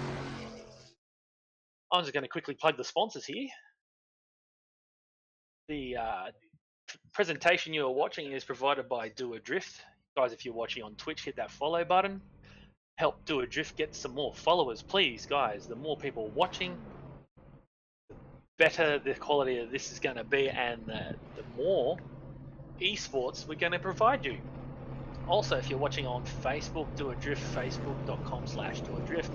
Make sure you smash that like button, guys. Hit the share button, and also leave a comment below. Let me know how you're watching this, where you're watching this, and who you're going for. Okay, cars are gridding up now. So yes, the TA2 series is brought to you today by LJ Hooker and powered by Central Coast Subaru. We're about to get rolling here, guys. So let's see. Phil here's going to take you through the field. We'll see how they go. Yeah, starting on pole, we got Glenn Postlethwaite. Mikey Hammond is there in second. Ben Snell and Cal Whitmore take up the second row. Jonathan Hill in fifth place. Chris Whitaker in sixth. Cameron Gore in seventh, and Kane Baxter-Smith in eighth. Samuel Collins and Justin Howe running out the top 10. Alright, so I think, where are we? Trent Laves in 11th, Gary Cousins in 12th. On the next row we have Brock Payne and Sam Katakasinos. I got it right this week, thank you very much Sam, because I raced against him last Saturday and he made sure I got it right. We then have Aaron Dillon and John McLaughlin, followed by Jackson Keller and Casper Ward. 19th we got Bruce Keeley, Otis Cordwell, Brendan Whitaker, Chris Polly, Brandon Madden, Lachlan Gardner, Daniel Beckinsale, Gerard Barry, Josh Millard from the last It is a standing start, and it's great.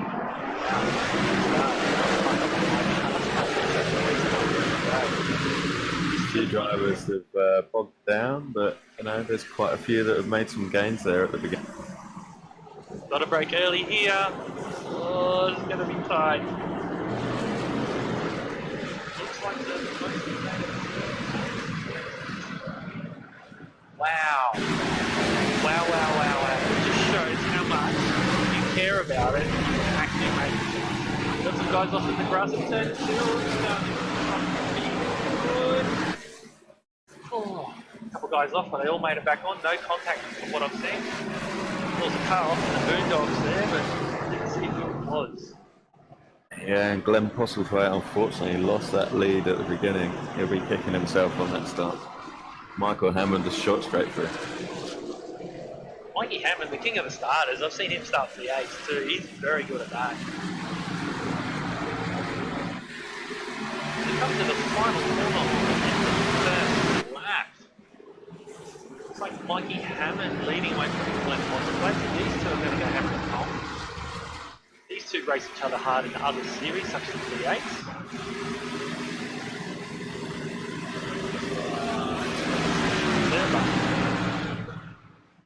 Callum one more. Came back to the Smith. This is a bit of side-by-side action coming through. It's all over the show. Cameron Gore just getting past Justin Howe there. And it's not a slow track either. Oh, someone fucked up here. Came back to Smith, 3 wide. Oh, 3 wide. Please don't go 3 wide, guys. Oh, it's all happening.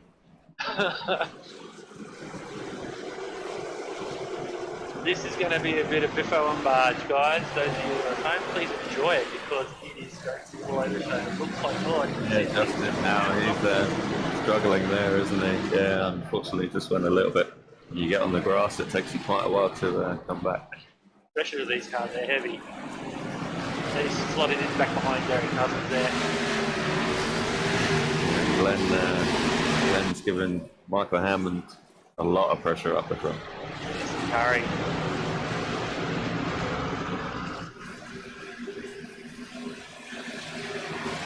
Strap yourselves in, guys. It's a 40-lap race. It's going to be a long one, but it's going to be fun.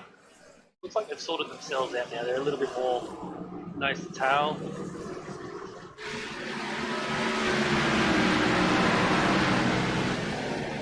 As you can see on your laps scoring there, we got Mikey Hammond leading from Glenn Postlethwaite and Ben Snell. The top 4 are making a bit of a break. In a bit of a fight there with Cameron Gore. There's more they fight, the more they're going to lose the leading guys. But remember, there is a safety car. There will be a safety car. Oh, there's a bit of biffo here. We had Chris Whitaker have a look inside Cameron Gore now. There's a bit of a gap here. Cameron Gore's recovering. Oh, that's unfortunate. That's all right. He'll get back in it. He's a very fast driver. And, oh man, through these flip flops, you've got to go through real careful, especially the side by side. It's unlucky for Cameron, but he'll get back up there. Hopefully with the long green flag run, it will sort the pace out and the field should filter out and sort out the men from the boys, so to speak, and the faster and the slower. Just looking down the timing sheets back through the field, guys, it looks pretty straightforward. Further back, it's about a second to 8 tenths of a second. But the front lot, they are nose to tail. Still have Mikey Hammond there.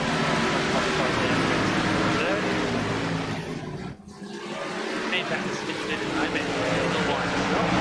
Got a bit of a gap. And back to John O'Hill, who's leading. Chris Whitaker, who's in that little bit of car contact there. Penalty and Chet Lave behind them. Oh, someone's gone off in the background. Who is that? That's Justin Howe, who's struggling with this race. Yeah. Didn't collect anybody, which is good. Just going to take it a bit easy, I guess. And let it all calm down. The tyres do get too hot. They get overheated, so maybe in some of these excursions, you overheat the tyres. And that's one of those things you cannot override. It's hard. There's a few bumped and bruised Mustangs through. Jackson Callow's got quite a bit of damage on the front. Oh, and Justin's just drop kicked somebody out of the final turn, unfortunately. I didn't see who that was. That is really unlucky. Like I said at the start of this telecast, I don't want to be the race steward because that is a lot of work to do. Looks like it was tested forward. Unfortunately, I guess he is going again though.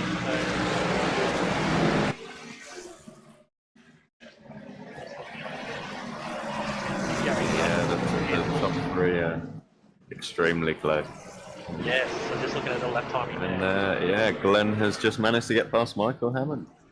Oh, I just missed it. Alright, oh, well, top four. From the way he went past though, that looked like it might have been a bit of a tactical move from Michael. He knew Glenn was a little bit stronger there. Didn't want to fight it too much. Contact. That's alright, got away with it. Oh, might give it sideways.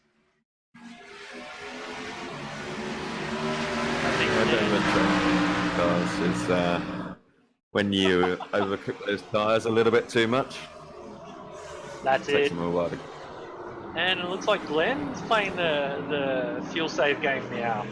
They're all letting each other inside here. But with a nice gap back to fifth spot, I think these top four can work together a bit to move on down the road. Came back to Central by himself in no man's land there. And I'm just looking at my lap timing here. Chris Whitaker's got a car coming down. Laves in 8. Sam Kadak to Xenos. Lap cars. You love that.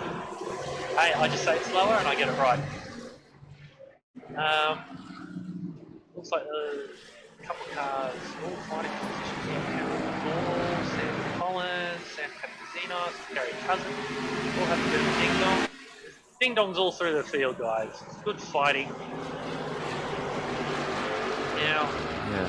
Last time past, there was less than a second between the top four. Yeah. What might do is we'll call the top four here. Looks like they're all trying to do a bit of a draft train happening. Some lockups into turn 1 here.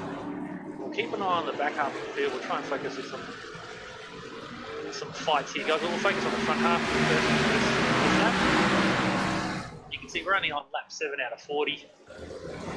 Yeah, these guys are going, whoa, they're going hard.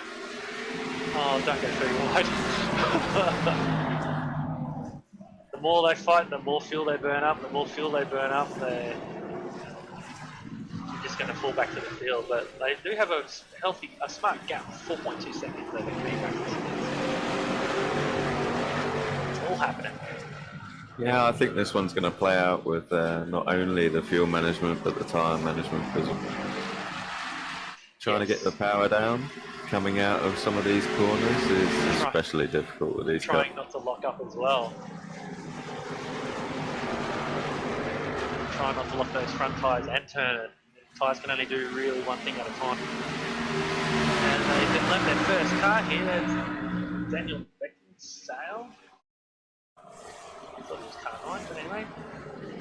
Mikey Hammond and Glenn side by side in turn 1. A little bit of rubber.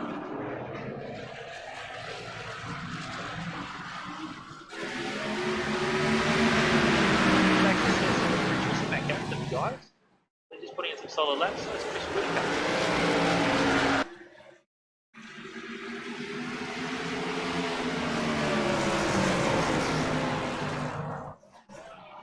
It's all happening. I'm just falling back through the field here so we can start focusing on another fight, but they're all pretty spread out, guys. Looks like there's a little bit less contact now, less argy-bargy. Some nice presented cars. Jackson Calais, you guys get to have a look at that one. That's xfinity cars, quite nice.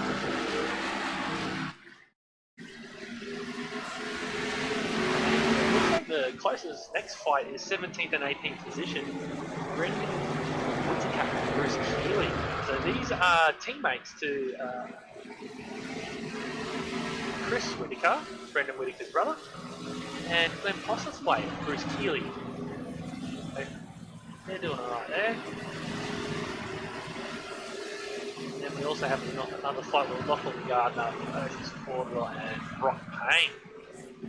So I know Brock Payne racing. So some real race car drivers in there. They're having a bit of a ding dong as well.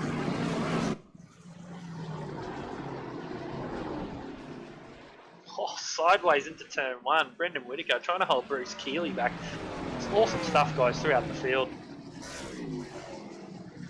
Just to remind all of you who are watching, there is a random safety car at some point that will be called by race director. We had it here before. Yeah, a little bit unfortunate there for Brock Payne, who's just lost it coming down into turn 1 and lost a couple of... the car looks pretty clean though, so I'm sure he'll be trying to work his way back through. There's only a handful of Toyota Camrys, not too many people going for the Camry option. I like to do something different, but yeah. You can see. Oh yeah, touch of. Sideways. He's had a rough night already. We're only 9 laps in. Yeah, it looked like a touch of netcode there from Otis, unfortunately, for Lachlan, but recovered pretty well.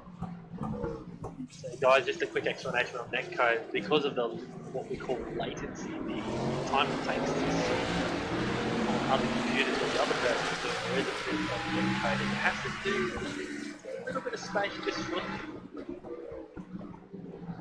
just so you don't hit cars or pull cars off at turn 1. Everybody's finding that turn 1 brake zone hard, and you're going to have to put your brake zone further and further back as the tyres start to wear down. It's going to be an interesting night. Yeah, with obviously being quite a short track, the lap cars are going to play quite an important part as well. Came back to Smith, has managed to pull it back to 2.9 seconds now from the top.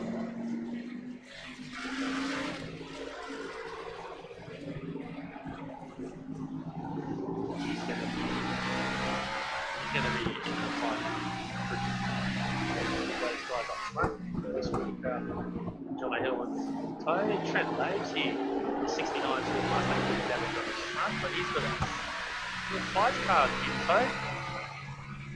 tow, and recovering Justin Howe at the back of that line too. That's the next best battle on track here. Nicely presented car with that chrome finish on it.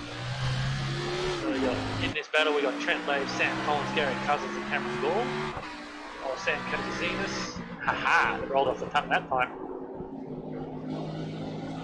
And then a bit of a gap to go. So, Sam did a really good job last week. He played it coy and started 17th and made his way all up to 3rd. Fuel save race. Yeah, he's a pretty solid driver in the V8s, and as we both know, they are. As we both know, the V8s share one thing in common, which is a lot of power and not a lot of traction. So skills from one can carry over to the other. Alright, and we have the competition caution. It's out now, which means the pits are closed. You can't pit under this caution. Be interesting to see the fuel burn. I don't think guys are getting many laps out. We'll see what happens next time around. Looks like some cars have pitted, but the pits aren't closed. Yeah, and immediately, as soon as the caution came out, a lot of the drivers were straight on the clutch, trying to save as much as they can. So on the leaderboard, as you can see there, guys, no Mossback's leading. We've got Mr. Michael Hammond and second, Callum Moore there, and that's top 3. Just to finish it all, finish the top 10 off, we've got Ben Snell in 4th, Chris Williams in 5th, Johnson in 6th, Sam Collins in 7th, we've got Hudson in 8th, Cameron Dawn in 9th, and Sam Collins in 10th. I think Glenn Foster quite good.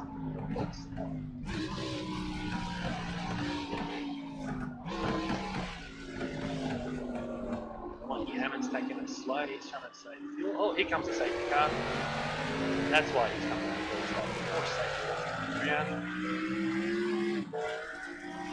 Alright, so they're now behind the safety car. They pick up the pace. Bunch up.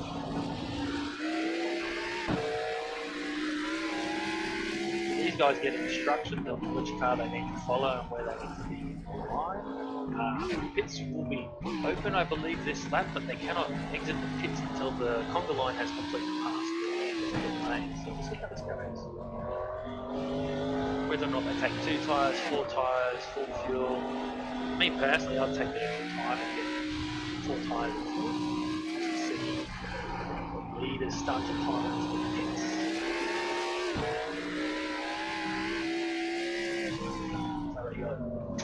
The top 4, the top 5. Ben Snell has stayed out again. He's going to play the fuel strategy game. A couple more people staying out, a couple more people going in. This is going to be an interesting race. Where are we? Just starting lap 12.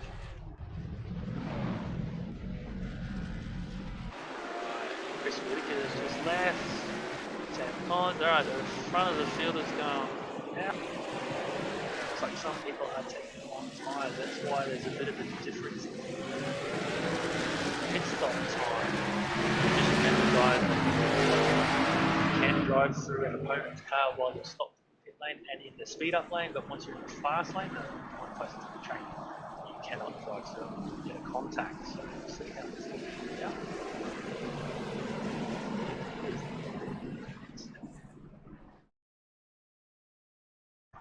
I'll stay out with Ben Snell, with Kane Baxter-Smith, Aaron Dillon, John McLaughlin, and Chris Whitaker will be the first of the pit stop cars to jump out. Well, this is going to put a cat amongst the pigeons. It's going to be a rolling restart. Some cars with full fuel, some cars on half fuel, half tank, some cars with used tyres, some cars on 2 new tyres, some cars on 4 new tyres. So this is going to get interesting. I don't know if they're going to go green this time by. We'll soon find out, no doubt. But yes, after last week's effort, Ben Snell took out last week's effort at Silverstone with a fuel conservation race and then had plenty enough to do drifts on the final lap and a big enough gap. So we'll see if he plays the fuel game out really well tonight. He might just run this tank out and hit up the green. It is roughly 15 seconds to service these cars with full fuel and 4 tyres. However, they're only running half a tank. They're restricted to half a tank in this one. So we'll see how this plays out. Yeah, especially as Glenn Postlethwaite and Michael Hammond have now dropped down the grid a bit to the back end of the top. Trying to see whether those 2 drivers can make their way through to the front again. Should be pretty interesting. Oh, and Ben Snell with a late pull into the pits. Wow, that was really late. I wonder if he'll get a penalty for that. We shall see. Straight across the grass, just watching a replay. Yeah, that was a very late call there. The games are playing out. Hope you're at home enjoying this. I just see a couple of you have joined. Peter, Matt, and Miriam Marie. Please, guys, give us a thumbs up if you're watching on Facebook, and also throw some comments down the bottom there. If you're on Twitch, please smash that follow button as well, guys. Alright, so Ben Snell is just leaving. He's on the back of the top 20, 23rd. Yeah, unfortunately for him, pitting when he did, making such a late call, he's gone right from the front back to 23rd. So that's dropped him a lot of positions. See whether he knows something we don't. I reckon he's going to fuel save, judging by what he did last week. I reckon he's going to fuel save in the draft of another car. So hopefully he doesn't get left too far behind, because then he'll compromise his race. I was just going to say, I think Mikey Hammond went off 22 tyres, whereas Chris Whittaker didn't. So we'll see what happens. Chris Whittaker is the highest placed pitted car in 4. So yep, safety car lights are out. This will be green flag at the end of this lap. We currently have 20, just counting my cars here, I think we've got 27 cars still on track. Jackson Callow 2 laps down, Josh Miller 1 lap down, but these guys are brand new to the game, they're only figuring it out. Good on them for giving it a shot.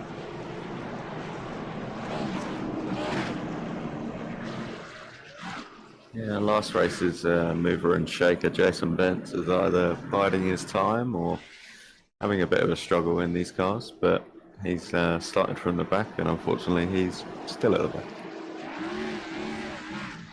might be struggling, or just hasn't got the speed. Let's have a look at his lap time. Just before they get to the last 400, keep this quick.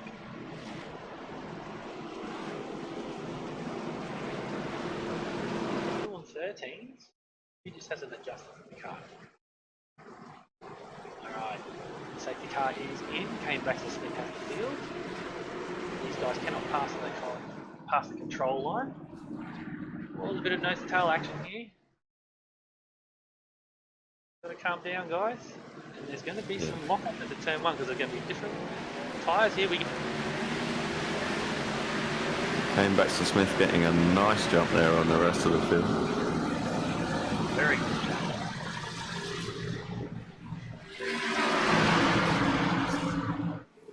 Hope. I just hope there's nobody different tyre health. A little bit of contact from everybody, but that's alright. Michael Hammond making a move straight away to try and get back on Glen Pop on the way today.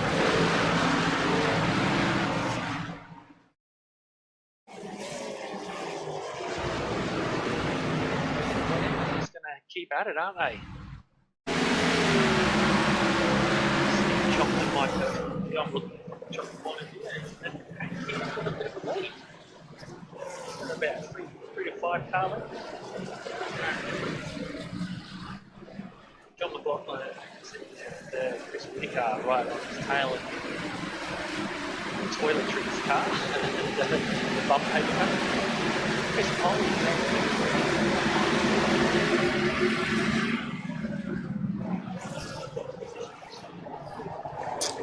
Out Wormhole just slipped up the inside, so it's a drop in the last turn. And yeah, this again, top end of the top 10 is where it's all at. Yeah. Oh, here's the brake zone here. We've got Jonathan Hill and Samuel Collins. Now, I've raced with these two. They've raced with my Bailey Ladders team at the Bathurst 12 hour, funnily enough in the same car. So they should know each other's moves. Cameron's all having a bit of a look. Someone a bit wide, Jonathan Hill up inside there. So, man, it's tight. Safety cars breed safety cars. That's all I'm going to say to that one.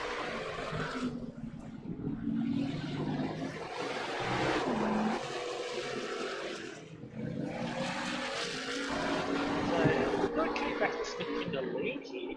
He only qualified in 8th. Okay, 8 sounds bad, but it wasn't too bad at the time. And he is gapping the guys behind him. He's got 2 seconds of Chris Whittaker here. Yeah, he has, but Glenn Postlethwaite he's making moves, and he's already got himself back up to, I think that's 4th position there. Third, actually, yeah. In maybe a couple of laps, he's moved up 6-7 positions. Or Michael Hammond's fighting to try and catch up. I would dare say Glenn and Mikey took on tyres. Chris Whitaker only fuel, and Kane is going to run it out to the end. Guys and girls, if you're watching on Twitch, please smash that follow button. And if you're on Facebook, hit that like button and leave us a comment. Like reading comments. It's a nice racing broadcast. Racing, actual racing, racing club on iRacing, associated with LJ Hooker, and powered by Central Coast Subaru, guys. So yes, thank you for those likes. I can see that going up. Thank you. We currently have 41 watching. We want to hit 50 watching as well, guys. Please smash that like button. Share it around with your friends. And Glenn Postlethwaite has just managed to make another pass, getting past Chris Whitaker on the last. Fresh tyres. Fresh tyres. All I'm going to say, fresh tyres.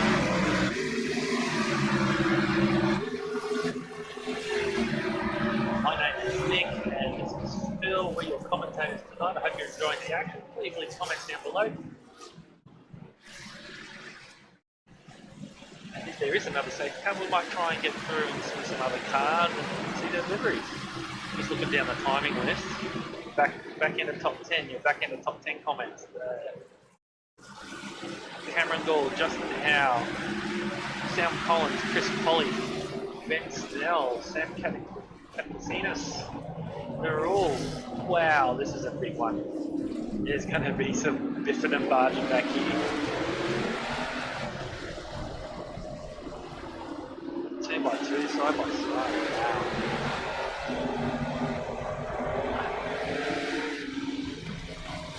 Hope you're enjoying the action there, people at home. Keep an eye on it. Oh, Ben Snell sneaking up there. Just noticed. Ben Snell, I reckon he got tyres. Yeah, I was actually watching him when he pitted. He had a pretty fast pit stop. He did take tyres, and yeah, I think that's paying dividends. Yeah.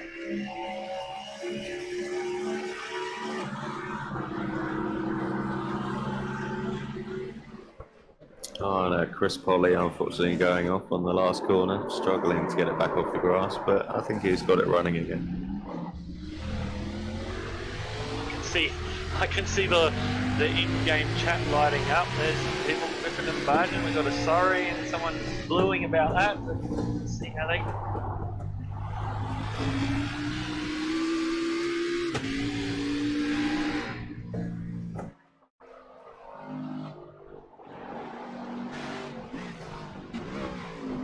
Jeez, it's all happening. People going off the road.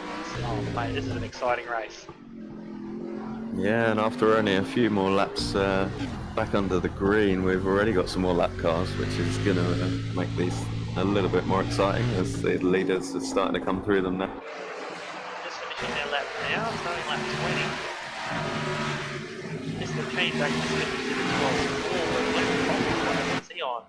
He just did a 12.5. Previously that did 11.3, so he might have overheated those tyres now that he's got track position again. I guess he's just going to hang in there and just wait for Kane to head back to the pit.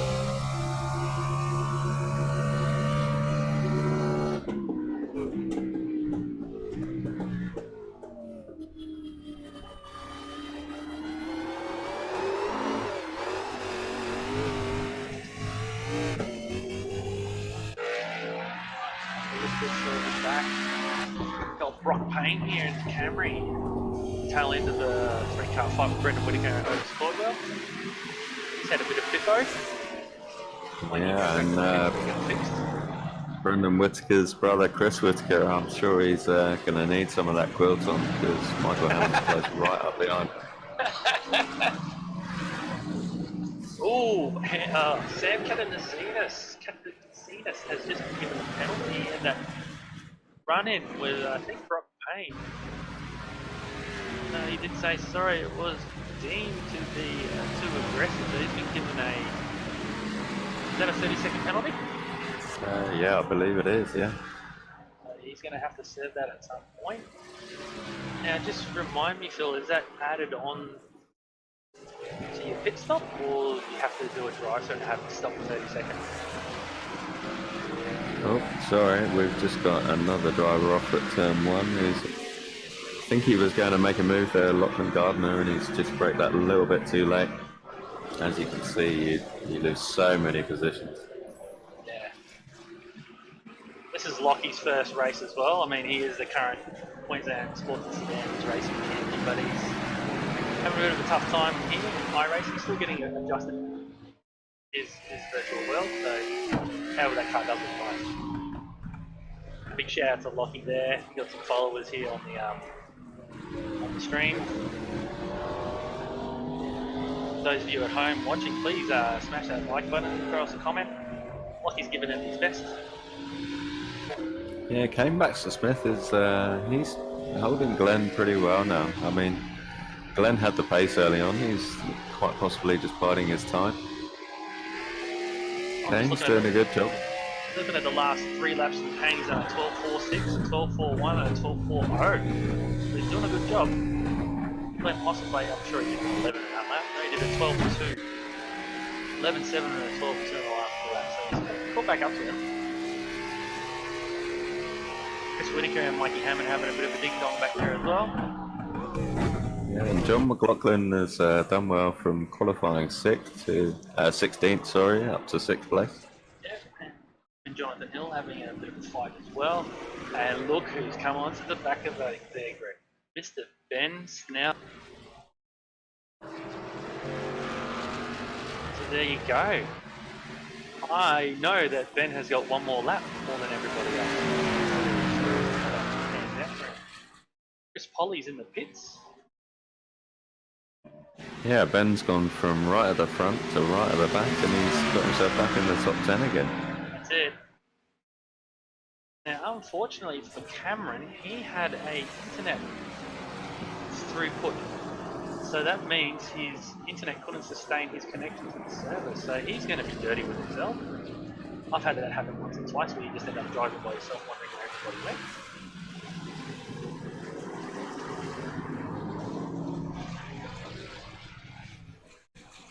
Glenn's piling on the pressure now. Oh, Ben Snell spun at turn 1 here. That's unlucky. He's just lost a spot. Lost 2 spots. He might lose 3 out of this.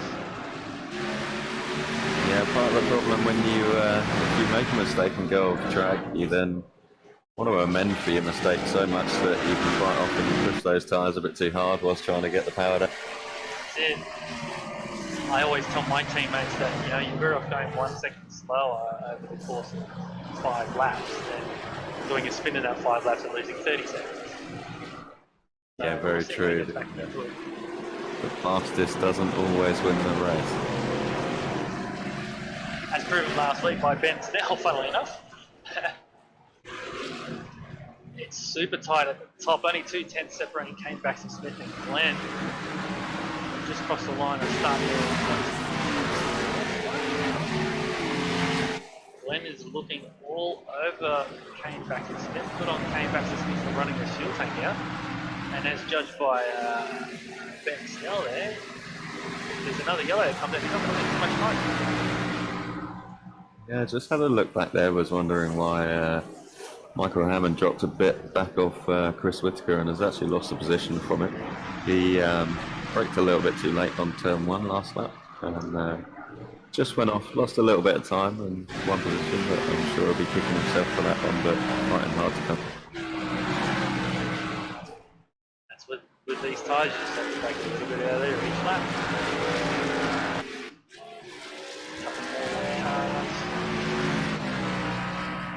Looks like it's just popped up here. Gary Cousins is a lap down. Aaron Dillon is a lap down now. Yeah, I think it was actually Gary Cousins who was involved in that earlier incident with Sam. And Glenn Postlethwaite is piling the pressure on Kane Baxter Smith now.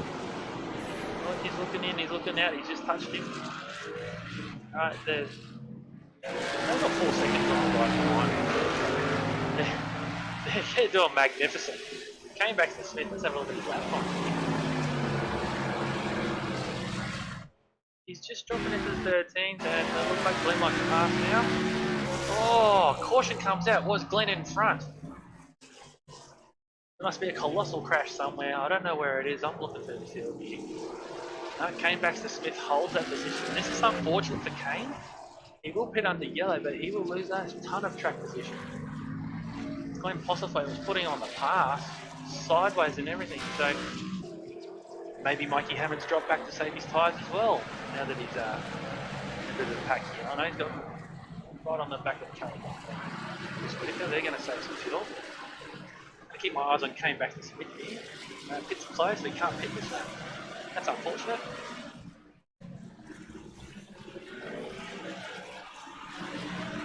Yeah, it'll be interesting to see what the front runners do here. Whether they stop for tyres, with by the time this caution runs through, we'll have about 10 laps or 11 laps. Will they think that's enough with fresh tyres to be able to come back through the field or not? There's a lot of battered and bruised cars out there, so Kane Baxter Smith is looking pretty good. He's got a clean car. Glenn's a little bumped up. They have to get a second time round. Alright, so looks like, just watching the feed here, Gary Cousins, Lachlan Gardner, Jason Benson, and Sam are all waved around, so they're all going to be on the lead lap. That's going to be worse for Kane Baxter Smith. It's going to put 22 cars on the lead lap up from 18. They're going to have even more work to do. It's unlucky, but anyway, good on him for running it out, seeing how far he can go. Maybe he pitted early, I didn't see if he did.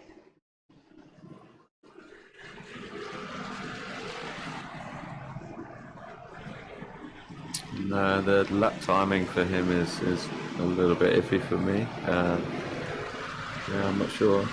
No. He hasn't pitted. Good on him. They're all keeping left now, ladies and gents, because these wave cars are going to come through on the right-hand side. Slowly make their way through and try and get their lap back. They're going to have to go flat out. Get their lap back. Aaron Dillon was waved around as well.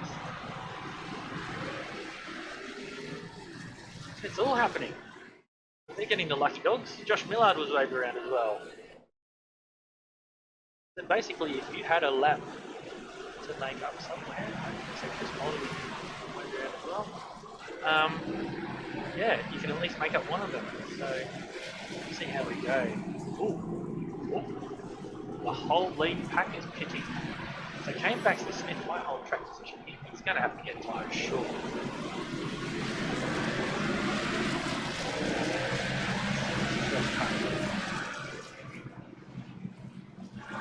Some of these guys getting their laps back now. Pace cars just pass them.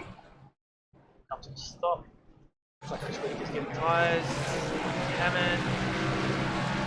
Oh, Chris Whittaker's out. He is the first car to leave pit, mate. He's got track position. Came back to the Smith has dropped 2 there. Wow, this is going to be exciting.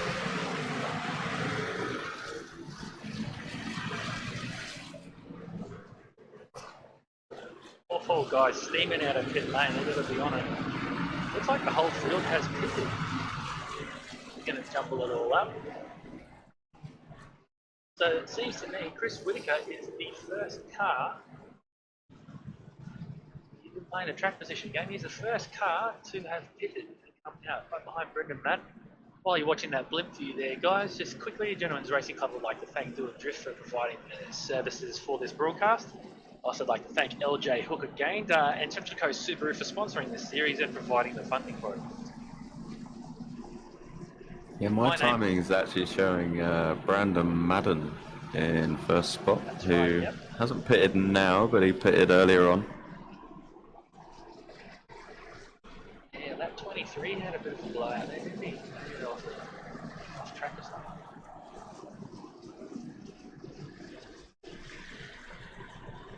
Now, our commentators tonight, as my name is Nick, and we've got Phil here from helping us out. How are you enjoying tonight's racing, Phil? Oh yeah, it's been good as always. decent group of guys to get on a track. You know, they're all pretty respectful of each other. And you can see, you know, with a nice mix of stronger drivers halfway through the field, different pit stop strategies working their way. It's been pretty good racing. It's good racing. I encourage people out there in the world who are race car drivers, want to be race car drivers, give this a go. Obviously, take it super seriously. Well, not super seriously, take it seriously enough. You can expect some good guys around you without people jumping on and thinking on a PlayStation, just take big balls left, right, and centre. I know Phil here takes it seriously. He's got the Oculus goggles. Oh, safety car, lights out. Brandon Madden leading the pack away. Spread out here, I'd be on him. And he's gone. He's gone. Chris Whitaker's gone with him. John McLaughlin from 16th up to 3rd. Good driving. Chris Whitaker's looking right. He's going to go underneath. He's going to be Brandon actually started 23rd, but there's a little bit of bumping. That's a first gear corner too, and I short shifted second from there, and all sorts of sideways. Chris Whitaker, he's going to go up the inside here to turn 7. And Brandon closes off the gap, so John McLaughlin does not get through. So good on him, good driving. Wow, it just shows you old tyres. He's just not getting the drive off the corners. John McLaughlin's through, and now he's got the pressure of Postlethwaite. Oh, a bit of biffo. It's all happening. Came back to Smith right at the back there too. So it's all happening, guys.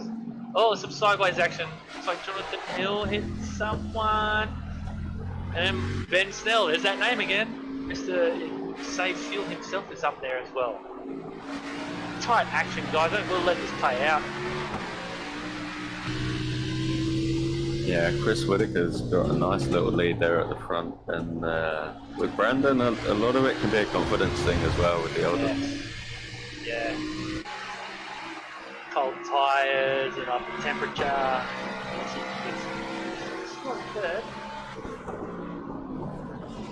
Oh, we got a pass 4th here.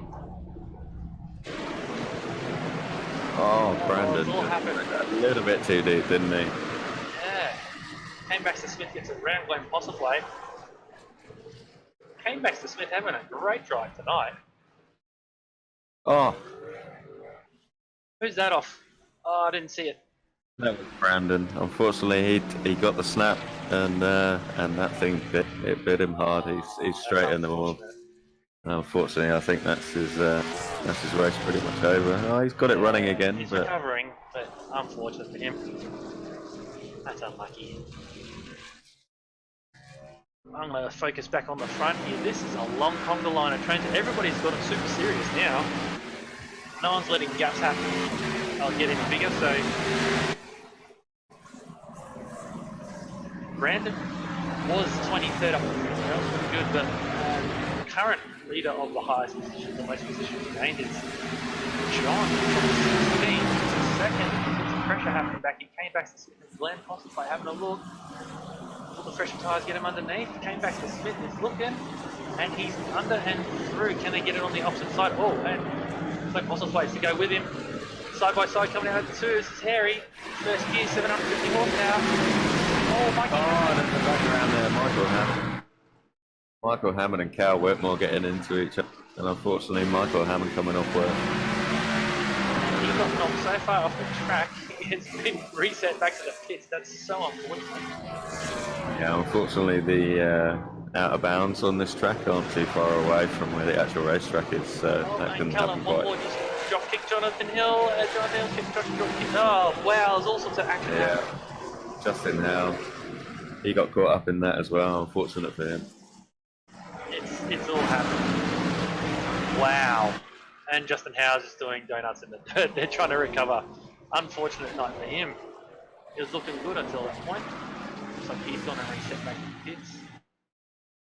Yeah, while all this is happening, Chris Whitaker's just taken advantage of it. He's now stretched out to a nice 2 second, 2.5 second lead. He has the eyes on. I guess he knows that Glenn has the ultimate pace, but he hasn't got track position, so he's just hightailing. And also, Yeah, Glenn and Kane back to Smith have both got slightly beaten up cars. So Chris Whitaker's probably one of the cleanest looking cars out there, actually. Although look who's up in fourth place. to go with the quilted toilet paper. Yeah. But look who's up there in fourth place. Mr. Snell, our last week's winner, looking good. John McLaughlin right behind him too.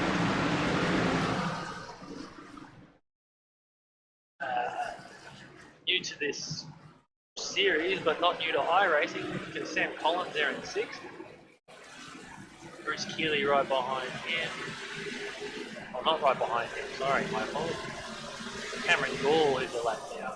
Sam Collins going past John McLaughlin. Looks like John, and yet he's sending to pit lane. John said he's had enough. I reckon he'll come out in about 40. And someone who we haven't spoken about for a while, who I commented on earlier, said might be a dark horse later on, is old Jason Bent. He's managed to get himself up to 12th place. Yep, he's making his way up now, so it's very possible. The fringes of the top 10.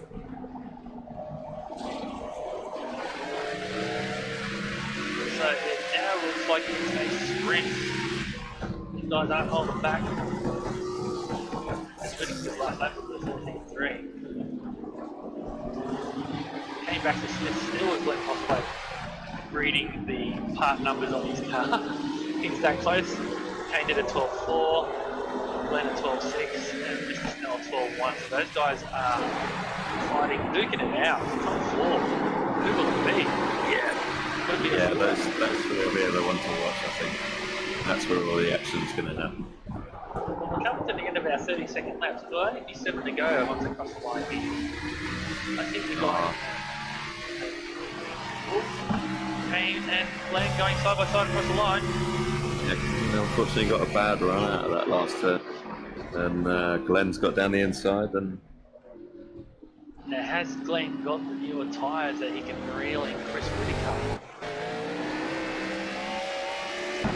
Glenn did a 12.4, Chris just did a 13 flat, so pressure's on here. We know Chris can do 12s. He did a 12.0 in qualifying, but we do know that Mr. Postplate is 11.1 in qualifying, so... Yeah, mentally that changes something when you're out the front leading and you know that guy is 1 to 2 seconds a lap quicker than you. He's being held up and then all of a sudden he's set free. That puts that pressure on. And that right foot will be trembling just that little bit more. Exactly. Chris Whitaker is a seasoned iRacer as well as a real racer, so I'm hoping we still see him through this one. So it's a bit of a Queensland versus Victoria fight up the front here.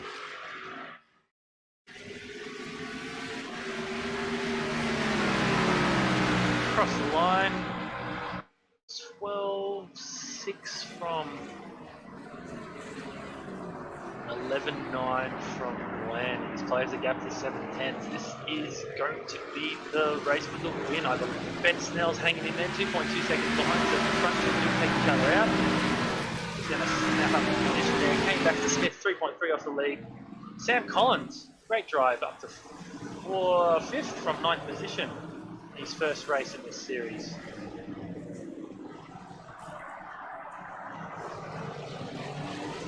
Chris Whitaker in that toilet paper car, he's in a quilted car, he's doing a good job.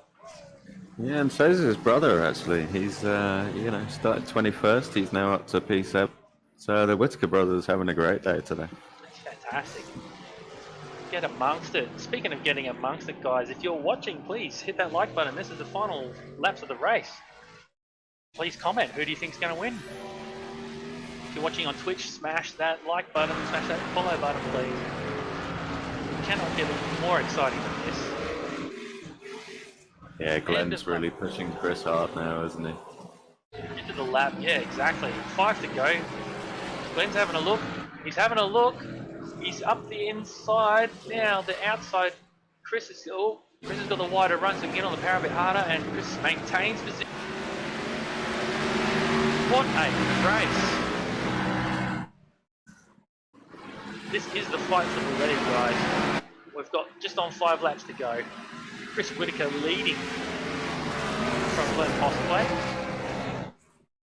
And Glenn is looking left and right. 2 seasoned iRacers, 2 seasoned real racers, guys, at the front. This iRacing stuff does pay off.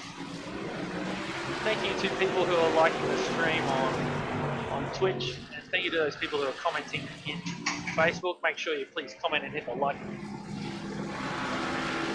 Still have lots of viewers, guys. This is entertaining stuff. And inch by inch, corner by corner, you see that red car in the background there, Phil? Yeah, he's biding his time. Oh, this is going to be close. 1/10 separating them across the line last lap, and only 1/10 separating this time. I think Glenn's going to have a good, decent look this time. He braked a little bit better, a bit earlier. He's a little bit ahead here, but Chris has the outside road. No, it looks like, yes, Glenn Postlethwaite has taken the lead. Yeah, unfortunately for Chris, I think Glenn, he just has that extra pace, doesn't he? He's, class of the field in this. He is the class on the field, but as you and I both know, when you wave a carrot in front of someone, you see, Glenn's making a little bit of slip up there, and Chris is back on him now. So it's a 3-way fight for the lead. Anything can happen, guys. Oh yeah, especially with the extra damage that Glenn's got, he's not going to be able to, he might be struggling a little bit with his tyres on some of those corners. He's had to push hard to get to come back through to get up to the lead. Actually, those flip-flops look like Glenn's finally pulled a bit of a gap on Chris now, but Chris has got Ben Snell all over him. Alright, so let's see. Chris just threw 13.4 on the previous lap, 13.3 on this lap. So Postway has now started to check out. He's done a 12.5. And Ben Snell sniffing around back there, so this is the top 3, ladies and gents. Another car off to the side. Gerard Daly letting the leaders through, good on him. These cars are hard to drive, but it looks like these three are put their heads around the best.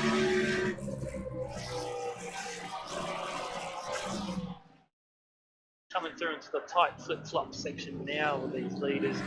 I think we're going to stick with these guys to the end, unless there's some more interesting fights happening. But I do believe these are some of the tightest racing on track.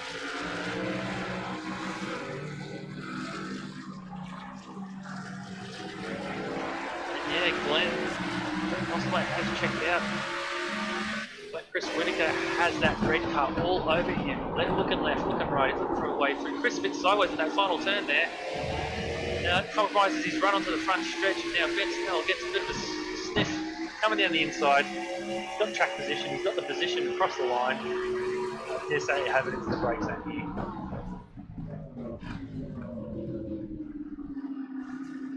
Chris coming back for the crisscross. He just hasn't got the drive.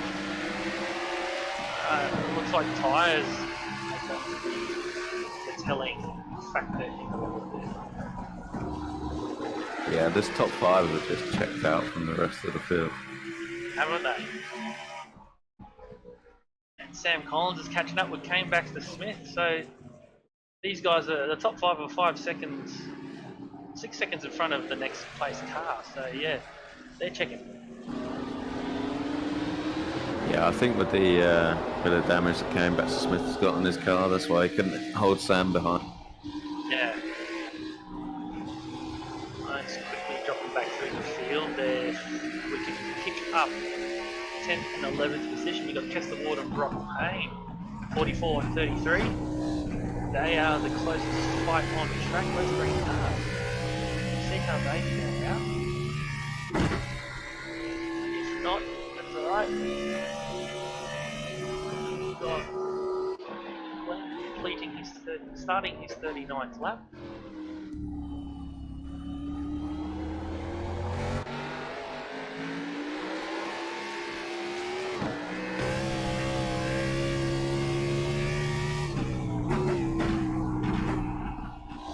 Ben Snell has only got half a second over Chris Whitaker. I have to say, if Chris Whitaker's on old tyres, he's doing a fantastic job. Unfortunately, track position didn't play out in this one. and seems to be tyres. A lot of oversteer in that and you better not be too complacent because that's Holland back there and that black Camaro is closing in.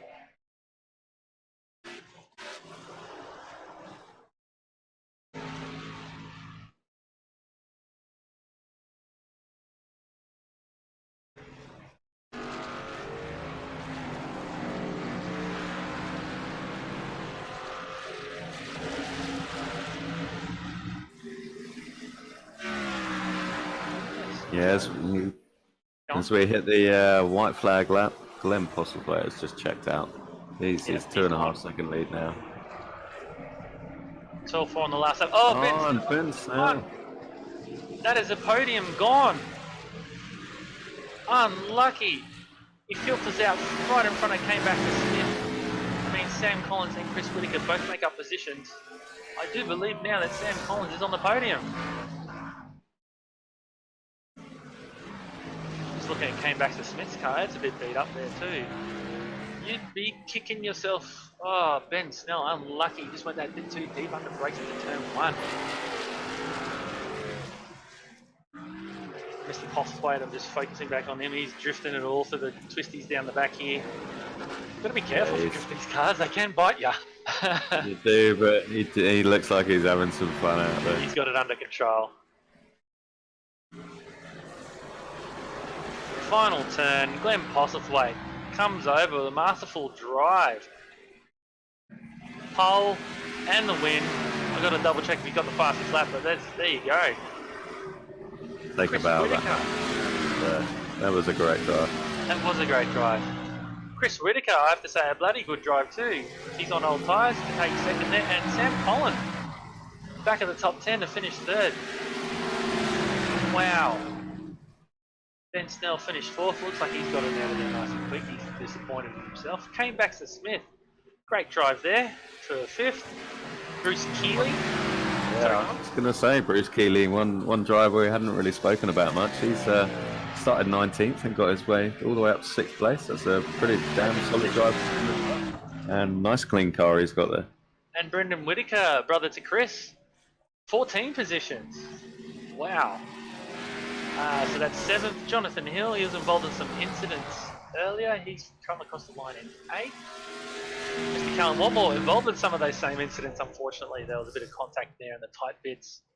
In 9th, and Kester Ward to round out your top 10.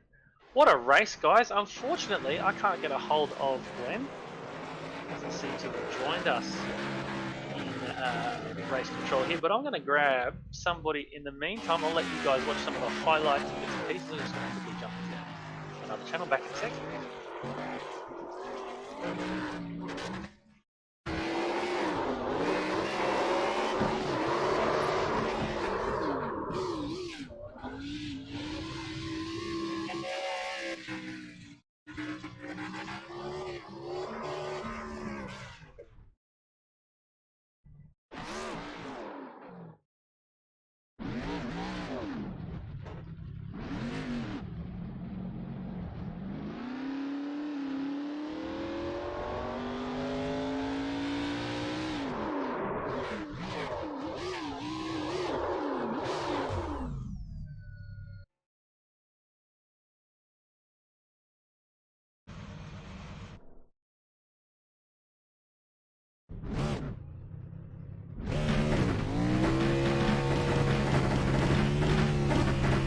Typical drivers are very hard to get a hold of. Alright, I'll put it to you. Phil, who's your driver of the day? Well, I mean, you can't really take it away from Glenn, can you? He was a class of the field in qualifying and just showed it again in the race. I mean, coming through the field, even with a battered car, he just had so much pace on the rest of the guys here tonight. Only 13 cars finishing on the lead lap. Yeah, I mean, we had some good movers up there, but he was just a class above. He was. I'd have to agree with you. Some standouts for me were Chris Whitaker trying to hold off Glenn at the end there.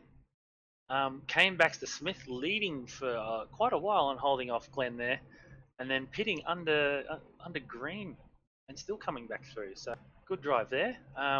Obviously, Bruce Keeley and Brendan Whitaker for those massive amounts of positions that they've gained.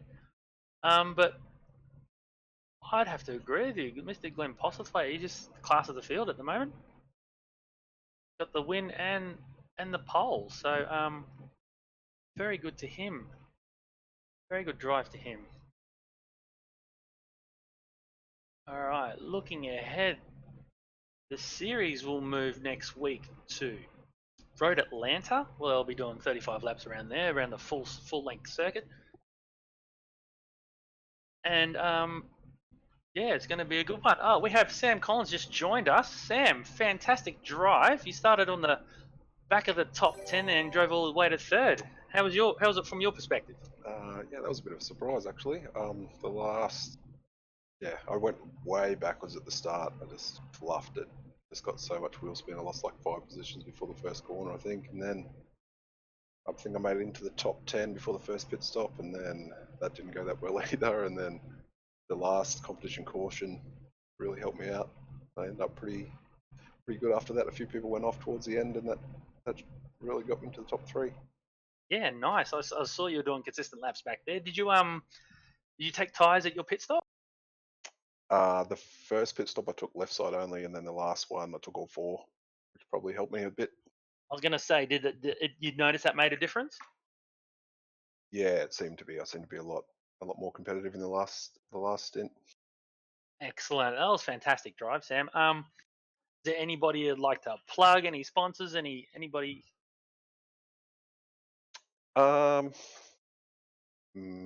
No, not for this. I don't think so. You got away from the family to actually do this, so you don't want to say thank you to them. Yeah, Friday nights are a bit hard for me, but I made it away tonight. It seems it wasn't really Friday. It just worked out alright. I'll see if I can make a few more. See how we go. Yeah. Good fun tonight. Awesome. Great drive. All right, thanks, Sam. Thanks a lot. I'm just gonna grab our winner here.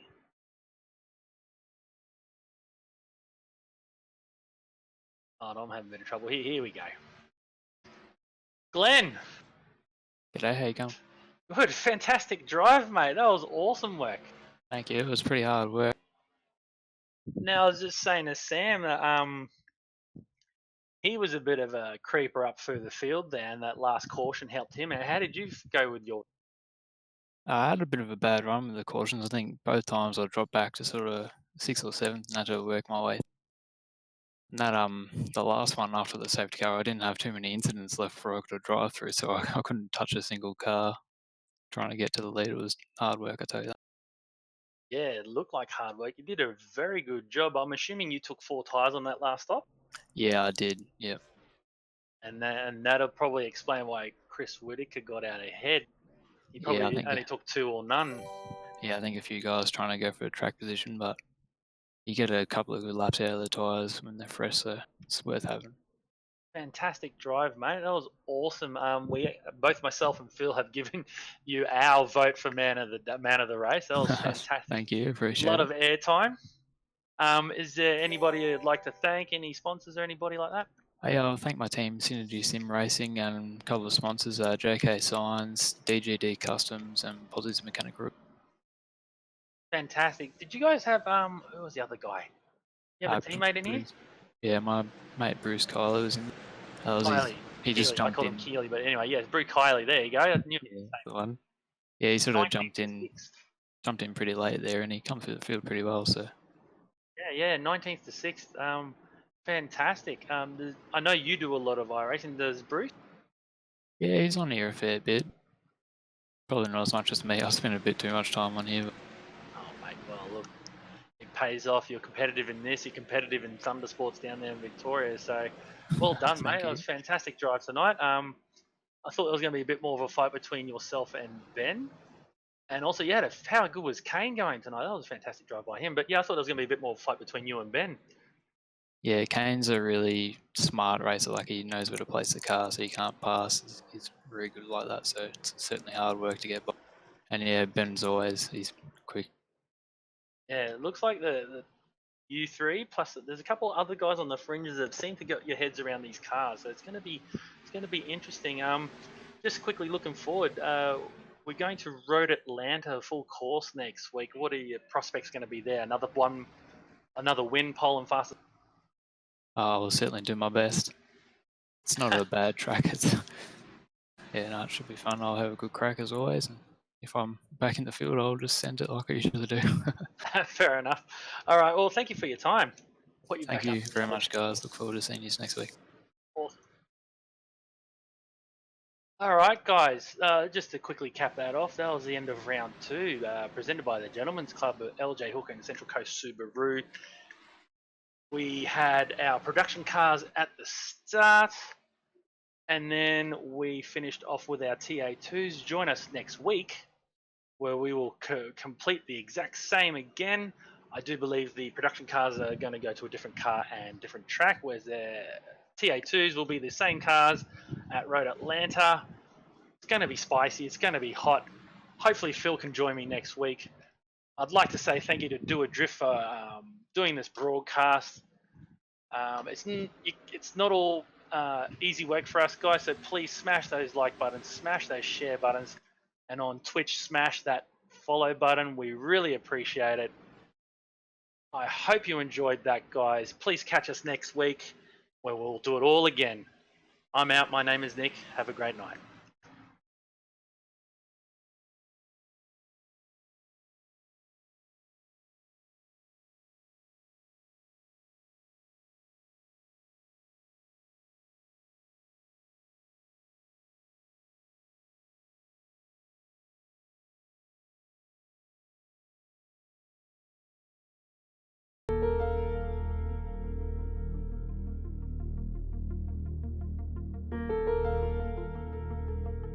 Houston, if you're ready, we'll maneuver.